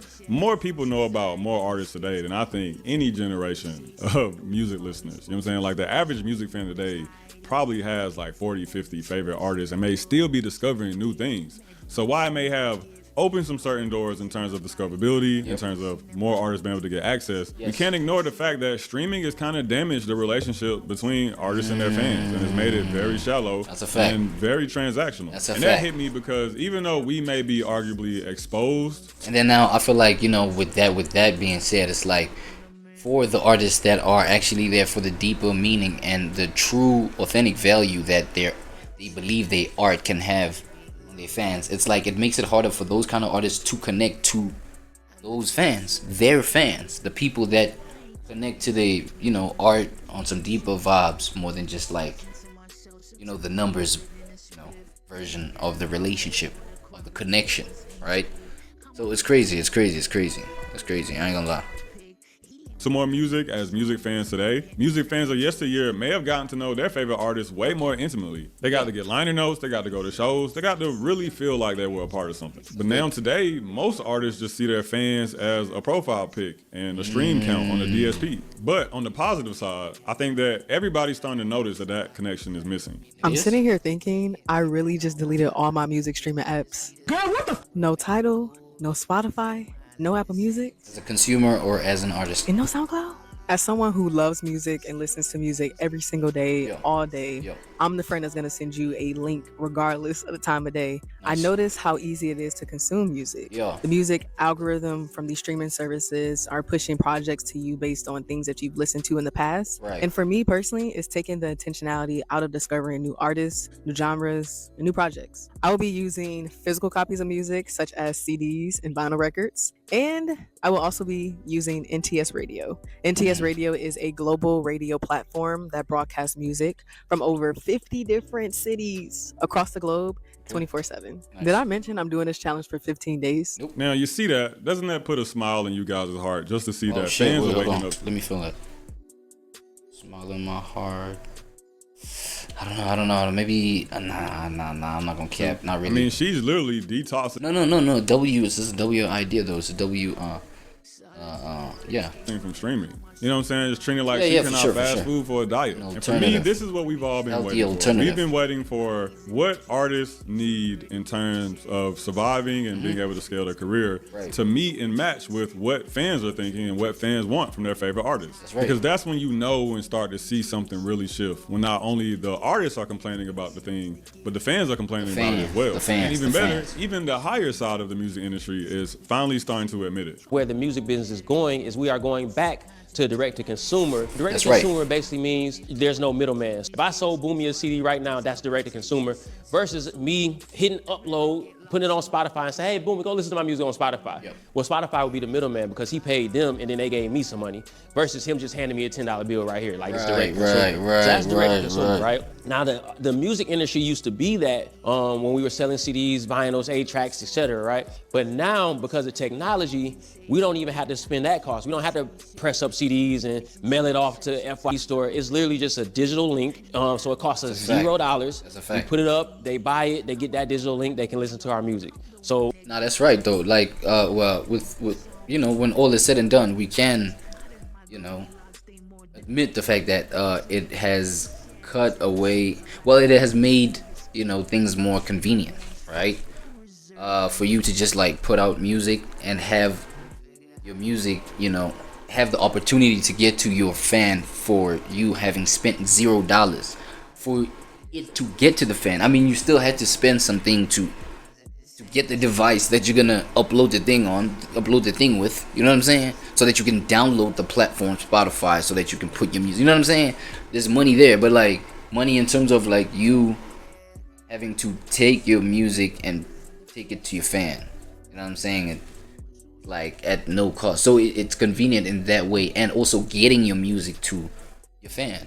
So it's like it's been like a central spot where you as the artist place your music there, and fans, you know what I'm saying, music consumers will flock there to just like go and consume your thing, you know what I'm saying, instead of like, I don't know, them hitting a physical store that they have to go travel to and go get the CD and things like that. So like in terms of convenience, these streaming platforms have played their role, but you know what I'm saying, I feel like, yeah, they have overstayed they welcome. Is that how they say it? Overstayed they welcome, I think. Well, it's even more gravy for us now because there's no cost involved in us selling our music direct to our fans. And so there are platforms that we can do this on that we'll get into later. Right. But the moral of the story is what? I need to, whereas 2 years ago I was training artists to build and grow their streams, right now I'm training everybody how to sell their music. Which I just wanted to make sure everybody understands that's where we're headed. We're headed into a direct-to-consumer economy. And so I want to make sure you guys are prepared and ahead of that curve. So that's J.R. McKee, longtime music exec, and he said it best. The industry is going back to where artists have to go direct to consumer. Meaning you, the artist, have to be able to find people that care, not only about your music, but also about you, and then figure out a way to sell them unique products and unique experiences while also keeping the traditional music artist things a high quality experience as well. And it's as simple as that, right? Like that's the future. Artists going straight to the people without the middleman. And it sounds so simple, right? Because, I mean, let's be real. Being direct to consumer is not a new thing in the music industry. We've seen good examples of that from back in the day with like Master P and No Limit, you know what I'm saying? Even to like MF Doom before he passed. There's been a lot of examples of good direct-to-consumer relationships within the music artist community. But I think that everybody got so caught up by the streaming game. They saw all the massive numbers that were coming out of it, especially during the early TikTok viral era. And I get it. Everybody wanted to go try to play the game. You know what I'm saying? Everybody wanted to shoot the shot and see where it landed them. And a part of me feels like not only were we waiting for the fans to catch up with where artists needed to be in the industry, right? Like not only were we waiting for consumer behavior to shift, but we were also waiting for a good indie artist example to show that it's possible. He's like, hold on, you got more than 100 people to buy my album and they don't know who I was? I was like, yeah. He's like, I'm posting this right now. He goes live on Instagram, posts it. He makes $27,000 in a matter of hours. I met LaRussell in September. I did a call with him. First thing, LaRussell, man. Shout out LaRussell, bro. I feel like, yeah, his model definitely. And like, yo, here's another thing that I just wanted to point out in the MOS part, bro, that I didn't point out, is the fact that this kind of model, right, this kind of DTC model, even the little Russ version of it, right, it just like, it could have you not known by people maybe at the other end of, you know, the planet, you know what I'm saying, you know, that may just potentially fall in love with your music, you feel me, you know, like, let's say if the possibility of your music to reach that other part of the planet was possible, you know what I'm saying, with you becoming a direct to consumer. I mean, at that point you need the middleman, right, of which we're trying to cut the middleman out. But so, you know, they may not know your music is what I'm trying to say, but that's cool too, because the people that are here, bro, it's about going deeper with them. Pause. It's about like, you know, deepening your value with these that you have here instead of widening your reach, right? So it's about deepening the value instead of widening the reach, of which it's like, once you get into this loop of creating music, this current loop that everybody's in, of creating music for the algorithm, you know what I'm saying, you easily fall into that rabbit hole of just like, I just want to widen the reach instead of deepen the value. You see what I'm saying? Because now you end up having to cater for a whole range of people, instead of like sticking to the people that really mess with your music heavy, doubling down, tripling down on that type. You know what I'm saying? I'm just saying. What Russell told me on the call was, Mag, why should we use even when I'm already doing everything you're trying to do with your platform? Like, you're 100% right. You're already doing it. But the thing is, you can be doing 100 other things. We sent it, and the day we were going to go live, he's like, Mag, this just feels a little complicated. I don't think I'm going to do it. We get off the phone. So I call him back, and I was like, Russell, give me 24 hours. Let me show you what I can do first. And he's like, Mag, if you can sell 200 copies in 24 hours, I will post this on my social media. I call him, and I was disappointed. I was like, look, man, I tried. We sold like 170 or something. It's cool. Like, I get it. He's like, hold on, you got more than 100 people to buy my album and they don't know who I was? I was like, yeah. He's like, I'm posting this right now. He goes live on Instagram, posts it. He makes $27,000 in a matter of hours. So that's Mag Rodriguez from the platform Even, speaking on the rapper La Russell. And yeah, you heard him. $27,000 in a single day. Not from a label, not from a playlist, but with sales from his family, his community that love him and loves his music. Right. They were able to come together and partner and create a system where they could monetize their most loyal and loving fans instead of having to beg somebody else for it. And you guys know how I feel about La Russell. You know what I'm saying? Like, he is one of the best modern examples of an indie artist who is also documenting it while he's going through it for his fan base and for artists. But even La Russell would tell you himself that even though this direct-to-consumer model seems to be the future of the music industry, that doesn't mean that it's any easier than building up your streaming platform. A lot of people are scared to go offer-based because they know they haven't done that work in the community and within their base to warrant that type of support. That's what I was saying. Like, and I feel like, Lil Russell is an artist that like highlights that the kind of reality where it's like, yes, direct-to-consumer is a beautiful thing. It's really great, but then now you got to put in the work to just like put in the groundwork, plant the seeds so that, the community, your close-knit community of fans that you will be building independently, you know what I'm saying, that the value there is so deep that they, even spread out the message of you.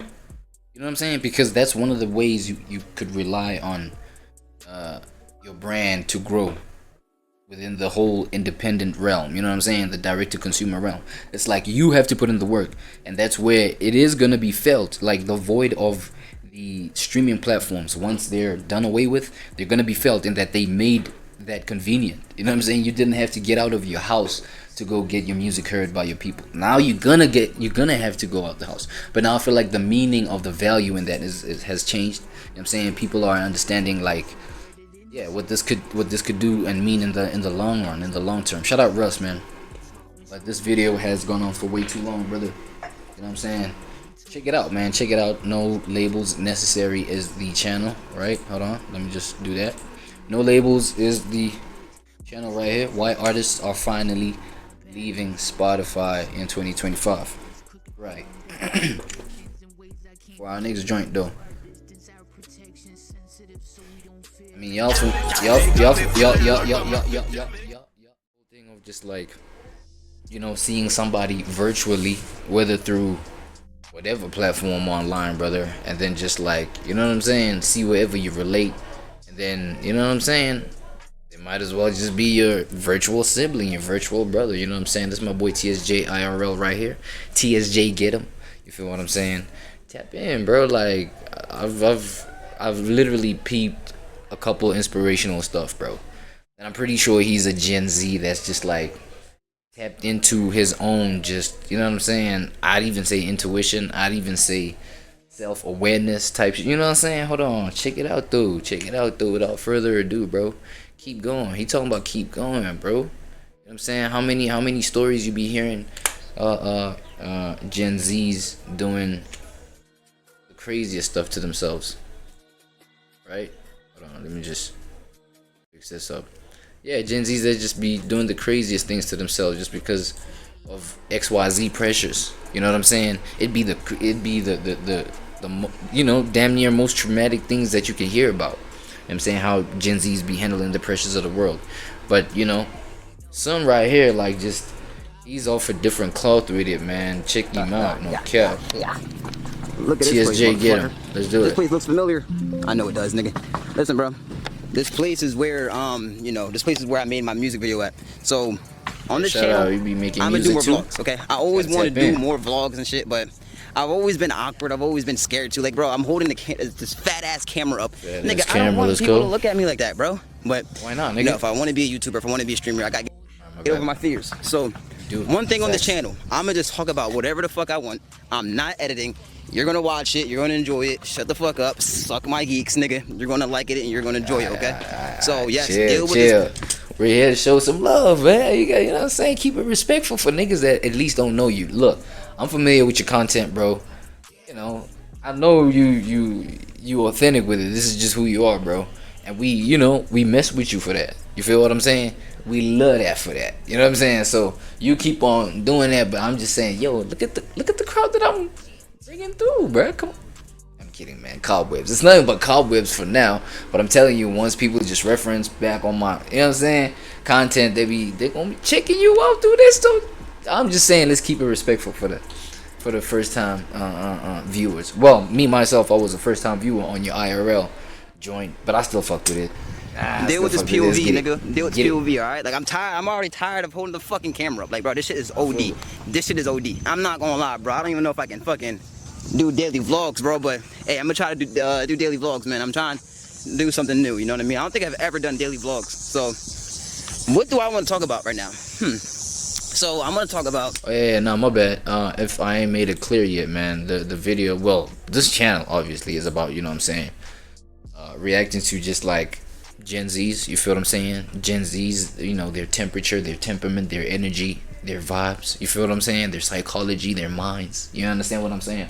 So, you know, for this one, I might as well go ahead and coin it, you know, Gen Z kicking, you know, life game or some shit like that. Like some sort of game that, you know, a whole lot of his peers, you know what I'm saying? People from his generation. Well, I would consider myself just at the cusp of the generation because like I'm just like at the end of the millennial, so I'm almost unk.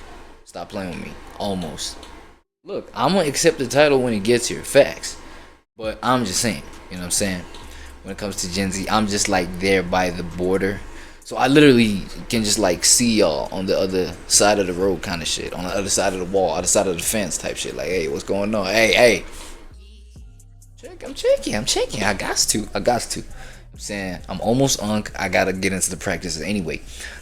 So you know what I'm saying? This is just like breaking down the Gen Z mind though.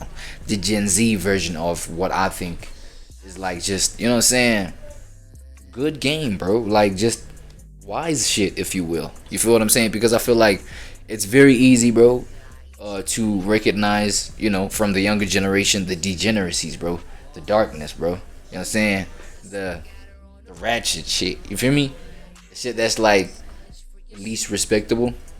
You know what I'm saying? It's either that or like the really just narcissistic shit where it's like niggas, you know, these youngins gotta do the most to get like attention from the general crowd. You know what I'm saying? Where it's like, yo, there are Gen Zs that literally are, you know, doing good, and I feel like whose minds are at the right place. I feel like those gotta be highlighted, right? So that's the whole point of this. My bad.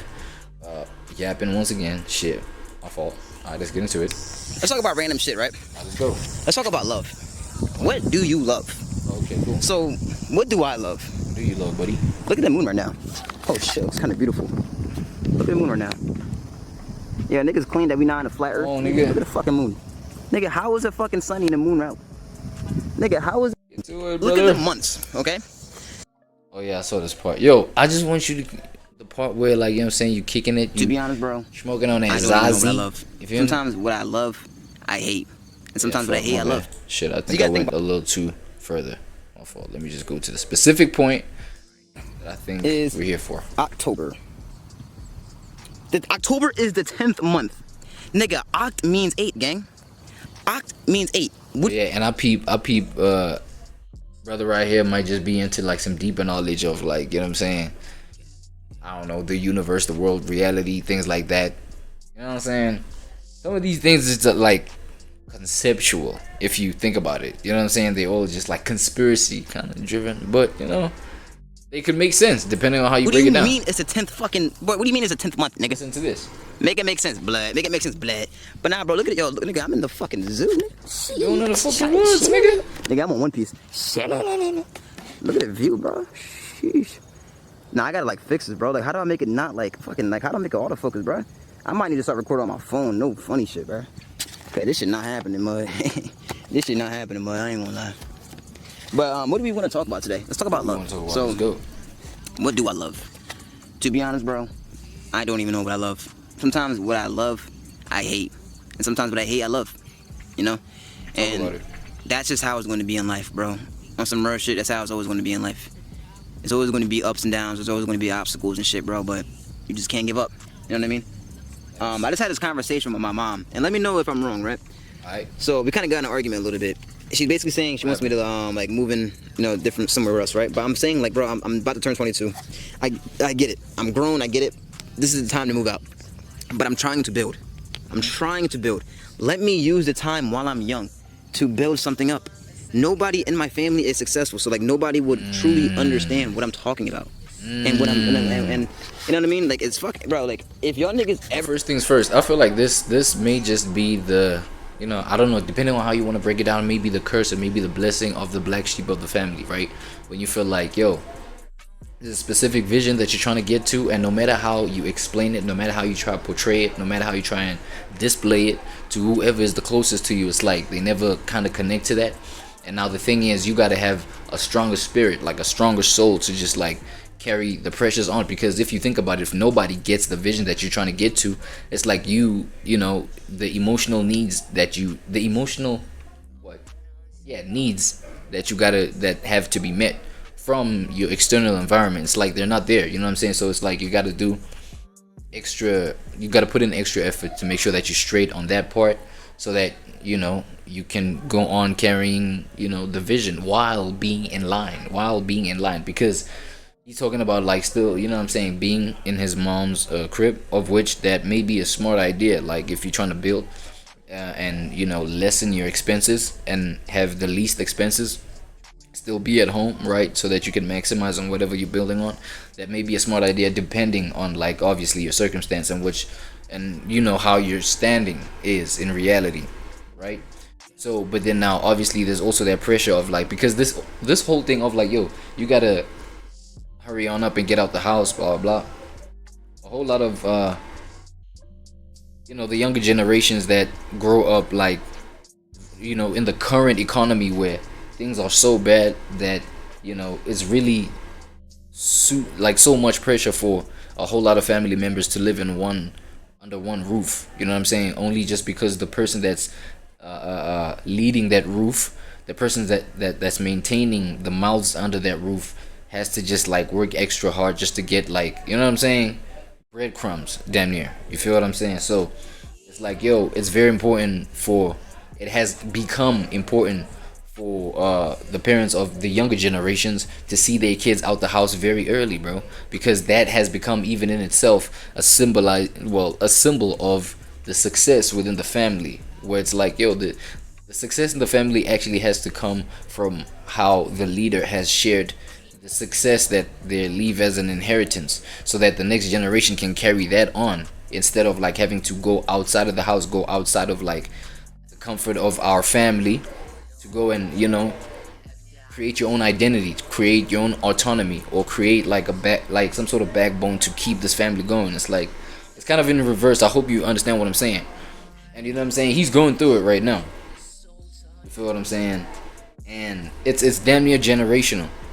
You know what I mean? It's damn near I feel like it's getting worse as we go on, but the fact that he has the mind that he has to build regardless, you know what I'm saying?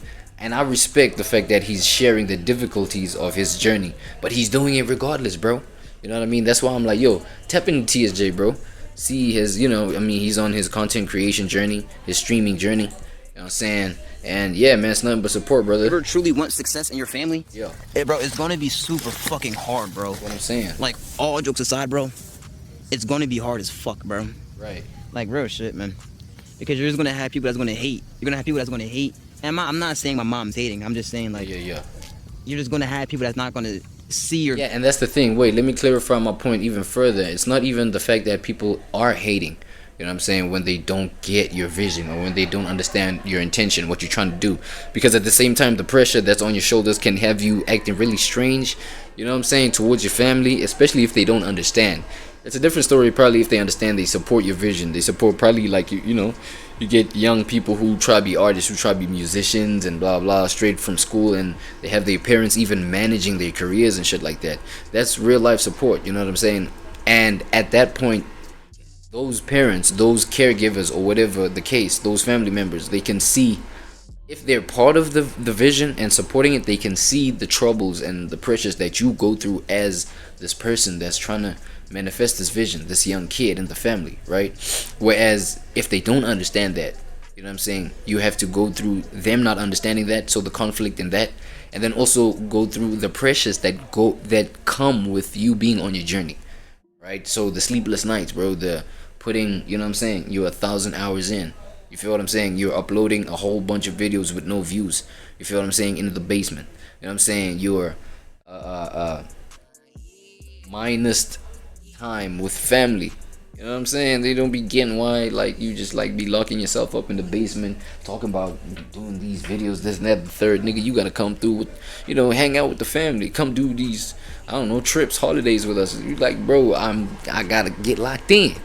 You know what I'm saying? So, yeah, I feel you on that one, bro. Vision, bro, but that's like, you can't really blame them. Can't blame them, yeah, because, yeah, it's not hate. That's the point I was trying to make. I don't know why I didn't even get to that point. It's not even hate, it's just like the point of misunderstanding. You might conceive it as hate if you don't. You know what I'm saying? If you might just look at it in the wrong angle type just shit. Fucking working and working, 9 to 5, working. Yeah. And they're all fucking depressed. Yeah. Do you want to live that life, That's my nigga? another thing. Like, you don't want to live that life, bro. Nobody wants to live that life. So why not take this time when you're young now to fucking do the risk? Try. Maybe you do blow up, bro. And that's what I try to explain to her all the time, but they don't. She doesn't get it. But you know, you can't get mad at that. Yeah. Yo, I wonder if my nigga, I wonder if like you like you're just raised by your mother. You just like with your mother, because even there, you know what I'm saying, you got a mother that has handled having you, or just like, yeah, having to have you as a responsibility just on herself. You know what I'm saying? That gives somebody a chip on their shoulder type shit. Yeah, you feel what I'm saying? And sometimes you get the situation where that whole situation where she is a single parent might have her, like how she be treating you, might have you thinking that she hates you or some shit. Or it's like, yo, she's trying to play two roles. The role of like somebody who's got to give the wisdom, the logic, you know what I'm saying? Just like kind of advice, if she's wired that way, you know what I'm saying, the kind of advice that a man could give, of which that is a whole nother aspect, that's a whole nother video. And then, you know what I'm saying, at the same time, she got to do the nurturing thing, give the nurturing energy, you know what I'm saying, make sure that you receive that love, that emotion, that affection type shit, you know what I'm saying, while at the same time helping you understand the world, understand yourself, understand your own identity type, you know what I mean? So I'm just wondering, like, if it's a single, so I try not to get mad on God, parent household, just, you know, or what? Decided, you know, I was gonna stream today, but I'm like, you know what? I'm not really in the mood to stream, and I'm not trying to be in the house, so let me just record. And now I'm here. Feel it. So yeah, man. Talk to me nice. Love is a tricky thing. Love is really a tricky thing, bro. The same thing that you love can fucking hurt you, make you kill yourself on God. Nigga, I've been there. Nigga, I've been there with a fucking, whew, buddy. Down. Nigga, I contemplating trading this for fucking lean, nigga. Oh God. Yo. Yeah, nah. If you know, you know, bro. These things, they hit differently. So, yo, yeah, like being addicted to the lean vice is like a whole nother demon. I ain't gonna lie. Like, I'm talking about, okay, if you're like used to the za, you know what I'm saying? If you're used to the za high and you're really comfortable with that zone within your reality of vices, you know what I'm saying? And you being used to that versus being used to just lean, you'll know, like, you'll know the difference, and you'll know like which one is the harder demon. I'm not saying none of them is like just like like degenerate. You know what I'm saying? Both of them is dark, man. But you know the saying, man. They say pick your poison and let it kill you. Both of them is poison. Just pick the, you know what I'm saying? The one that you prefer killing you. Facts. But yeah, bro, it's tricky out here. It's tricky out here. Like, and this is one thing I see all the time. This is a big ass beam. One thing I see all the time, right? What? My coworkers, bro. These niggas be in like some crazy ass relationships, like marriages, bro. It sucks out here, bro. Like my cousin, this nigga is on child support, but he's trying to take care of his kid. He's active in his daughter's life, but you still put him on child support. Yeah. But this is the thing. You can't blame them, right? Unless, you know, there was obvious red flags, but every single one of them, and even some women, they all think, this girl, she's gonna be the love of my life. This guy is gonna be the love of my life. But then they fuck him over. Now what? You're stuck with a kid by yourself. That's fucked up. You can't blame the single mom for that. You can't blame the single dad for that. Right. Unless you saw red flags and you just said, fuck it, I'ma just go fuck. You know what I mean? I don't care about nothing else. I'ma just go live, you know, in my lower energy. And that's fine. Because we all live in our lower energy all day. The difference between people like you, if you're watching this video and you're still watching this, the difference between you and somebody else is that you're actually trying to change your life. You're actually trying to learn information. You know what I mean? You're actually trying to do something valuable. And listen, if you ever watch those fucking YouTubers, like, yo, bro, those YouTubers that try to help you, they're fucking lying to you. On God, like, bro, yes, they do help, but you gotta take it with a grain of salt. You can't just sit there and watch these fucking inspirational, motivational YouTubers that's gonna tell you how to semen retention, that's gonna tell you how to get girls, that's gonna tell you how to work out. You can't just watch them niggas and not do the fucking action. You gotta do the action, man. Yeah, bro. And here's one thing that's like even more powerful to just add to that is the fact that, bro, what that does it forces you to understand yourself even more. It forces you to understand even deeper. The fact that, you know what I'm saying, go and do the work. Because once you go and do the work, once you go and, like, you know, for example, he mentioned semen retention. Go try the semen retention and see what it does for you. You know what I'm saying? It can highlight what your limitations are, what your capacity, you know what I'm saying, is for, you know, where you can take things. Like, for example, you do the semen retention thing, you see how long you can go without, you know, whatever it is you're trying to go for by, you know, retaining your semen. It's like, you can see how far that benefits you, or how it doesn't benefit you, how it leaves you, I don't know, bro, because like some other people can leave them dry. Like, here's another thing that I realized in terms of just like not just watching the content and applying the work for myself, is that one idea about like advice or whatever the fuck, like one idea cannot apply to every human being, bro. It can sound right, it can sound good, it can sound like, yo, semen retention is good for everybody, because I mean, it's semen retention, duh. It has to be good. Like, for some other people, it would leave you just like, I don't know, man, kind of like depressed, kind of like some people need to get those nuts off. They need to get it out. All that salt within you, bro, come on, bro. You know what I'm saying? It's damn near poison. I don't know. Like, you know, well, again, depending on what you tell yourself in your own mind, how you psych yourself, how you psych your own mind up, how you make yourself believe things should be for your own self. That's what I'm saying. Like, you have to discover your own intuition, brother.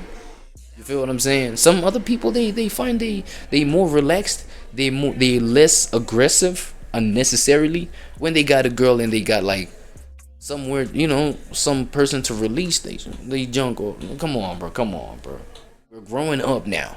Gen Zs, we're growing up now. Come on, bro. Like, we have to have these real conversations. You know what I'm saying? You need to get it off. You need to let it out, man. Sometimes that's just what I'm saying. Like, but you know, that's just one example, right? So my whole point is that, yo, not one thing is applicable to everybody. Same thing as just like tapping into religion, with some other people being whatever, you know, religious denomination you are, or whatever religious group you are. You find that it puts you in line like the best, bro. Motherfucker already, like, all of a sudden he behaves, all of a sudden he prays before every meal, nigga. He says please and thank you, he says yes ma'am, no sir.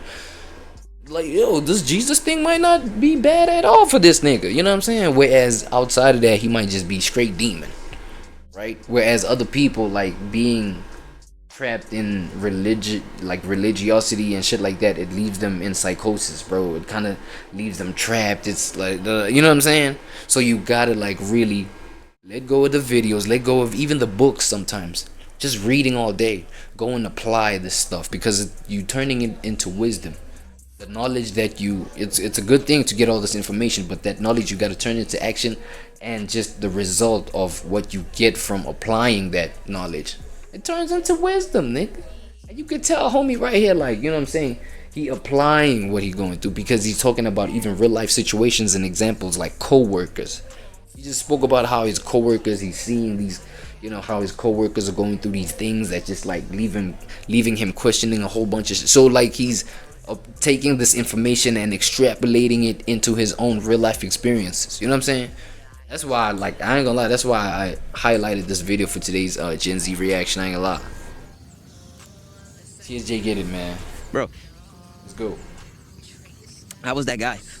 I just watched all these videos, and that's how you get stuck in the fucking self-improvement trap. That's what I'm saying. You know, you decide to cut everybody off. You just don't do that. If you want to lock in with your life, bro, cut off the niggas and people that's bringing you negative energy. And don't just try to think everybody's bringing you negative energy. They're not. Not everybody's against you, dumbass. Get out your head, okay? Because that's how I was back then. When I first started trying to grind, cut everybody off. You know what I mean? Cut everybody off. Yeah. Girlfriend, friends, all that shit. Where'd they leave me? Lonely. Don't do it. Don't be like me. Don't be like me. And trust me, like, you know this whole thing of like, yo, don't be like me, bro. Like, don't take my like that should even tell you the fact that a whole bunch of people, I've been hearing that from a whole bunch of people. I mean, I would give you advice and be like, yo, don't be like me, man. But nine times out of 10, you hear the story of the next man, like buddy over here. You're like, man, bro, you just like me. You just went through what I did. You know what I'm saying? It's like we all have this projection of don't be like me, but we're already like one another. It's actually kind of crazy. It's ironic. You know what I'm saying? That's why the power of relation is really deep, man. You know what I'm saying? That's crazy. But again, though, these YouTubers, they're fucking lying to you. They're going to give you some information. They're going to give you some, you know, some facts and wisdom about, you know, it's going to help you. Like these niggas, like, shout out Hamza, shout out, you know, Sneeko, shout out, you know, Mind Game, shout out everybody, bro. Because they all help me in their own respective ways. But they're not going to do the work for you, bro. I spent years, I'm going to say I spent probably 2 years, 3 years of my life just watching these videos and not putting in the fucking work. Like, I would literally watch videos on semen retention and then literally just beat my dick later that night. You know what I mean? Yeah. Hey. That's what I'm saying, bro. The same concept of like, yo, you may look at another person and be like, yo, don't be like me, man. But at the same time, you literally all like that nigga. Like, yo, come on, bro. That's the reason again why I tapped into brothers. It's like, yo, you kind of see where the similarities lie, and that's where the connection in the whole collective of humans, it lies, bro. That's where you see we're all the same, bro. Before you be checking like some shit where you like, yo, like some budgeting video or some shit, you know what I'm saying? Like some financial discipline kind of advice. You like, yeah, we getting on that. You know what I'm saying? You apply that shit for like couple of days, maybe that weekend, some shit, you know what I'm saying? And then, yo, I don't know, one wrong move, nigga, the whole shit is like gone out down the drain, bro. You know what I'm saying? You know what I mean? You watch a whole bunch of like advice videos, a whole bunch of semen retention videos, nigga. That night you beating your shit. You're like, man, what? What? No, what? Huh? What happened? Okay, nah, yeah. Tomorrow we restart the cycle. You know what I'm saying? And it's all over and over and over again, bro. But there's certain kind of wisdom and growth to those kind of mistakes. I'm gonna probably say this. They're probably, you know what I'm saying? For as long as you get into the work, though, you going at it, nigga. You try, like, you know what I'm saying? Get the work in, though. Fail tomorrow. You never live day by day, as they say. Day by day, man. Shout out Navy Blue. Right. Live day by day. If you try to think about like, oh, let's get a month on the streak, you're gonna fail. You're thinking way too far in the future. And that happened to me all the time. Now, bro, I just try to take it day by day. Day by day, bro. I don't know what's gonna happen tomorrow. The only thing I know is right now, man. And it's hard. It's hard to be present. But the more you practice, the more you're gonna get better at it. Everything in life is hard when you first start. But the more you do it, the more you get better at it. I felt that. Talk about it, nigga. I mean, I'm not even saying I'm perfect, bro. I'm trash. Me? Nigga. I'm joking. But not like, bro, I failed so many times on quitting weed, on stop smoking nicotine, on not drinking off. Nigga, I'm zod up right now. Nigga, God, fucking shit. Trash hoes. On that, you know what I mean? That's crazy. Nigga, I said this is my last time, but then I went back and did it. It fucking happens, gang. If you love it, listen, if you love, let's say you want to be the biggest streamer, and what's stopping and preventing you is, you know, let's say I'm gonna use me as an example. Weed, nicotine, porn, this and that. My nigga.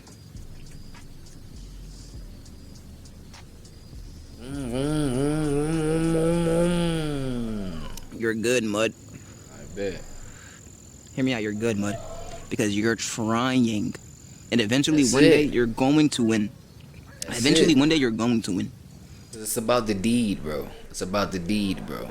You know the one thing that I understood about karma is the fact that, karma is about deeds, right? And what is deed? Deed is actions. You know what I'm saying? It's the actions that you put in. Because the actions that you put in is what,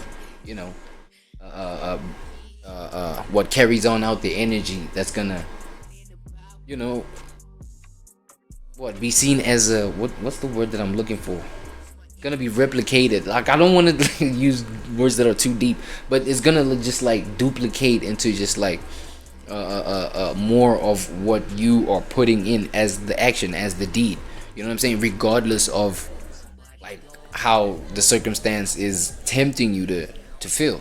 You know what I'm saying? So that's basically manifesting the reality that you want, regardless of like the optic of how you feel about a situation. Like when we talking about deliberate creation, you know what I'm saying? So it's the action that you put in. But now, regardless of the actions that you put in, right, you are gonna experience the like negative and positive. You are gonna experience both the negative and positive experience. But where does that come? That comes from just like you can literally be in any circumstance. It can look negative from the outside looking in, but it's what you make it mean. You know what I'm saying? You can experience growth from a negative circumstance. Now, is that a positive or a negative thing? Right? You can experience discipline. You can learn discipline from an experience that you was once afraid of. Now, is that a positive or a negative thing? So the whole positive or negative thing and saying, oh nah, you're gonna get karma, like negative karma. It's like, no, it's only negative because you, who's like projecting it on me, is only looking at shit only in a negative way. So with that same shit that you look at as negative, I can get positive gems from that shit. And to me, that's positive. So let's get it. TSJ, get him. You know, nah. But anyway, it's like, so the karmic thing is about trying. So what is he talking about? Trying. Like, you're trying to do the good. You're trying to keep discipline. Even though you fail, it's a day by day thing. You keep trying. So, but the keeping on trying that's a contributing factor to the positivity, the construction of the betterment of you. And that's what you perpetuate to the world, because now we talking the future. Now we talking about the generations that you're going to give birth to. These are the principles that you're going to instill in them. And that's how you know what I'm saying? I wouldn't say good karma. That's how karma just keeps going. Because, again, whatever you can look at as positive, another person can look at as negative. You know what I'm saying? But we're not talking about that. We're talking about, like, you continuing to try to better yourself. You know what I'm saying? No matter where you are. And just, like, hopefully letting that echo into the universe. You know what I'm saying? As just, like, constructive karma, let's just put it that way. Think about it. You've been doing this for years, non-stop, right? Almost every day. Okay. You trying to stop is an improvement, because you went all these years of doing it every single day. So when you stop for that one day, that's a mark. That's a win. And let's say you get 2 weeks, right? But then you fail. You get down on yourself. And then you fail. Then you have like a month of just straight degeneracy, right? Nigga, I've been there so many times. That happens, bro. It happens, but I always find myself back locked in, back posting on YouTube. That's what I'm back saying. Streaming, that's what back I'm saying. Being consistent. Snap yourself back to it, man. But it doesn't. Just because you love it doesn't mean you're gonna get it. So you have to be disciplined. And the world that we live in is ruled by Saturn. So they want to keep you confined by time. They want to keep you confined by 9 to 5. They want to keep you confined. And Saturn, I believe, is the ruler. Yeah. Black box. We are this.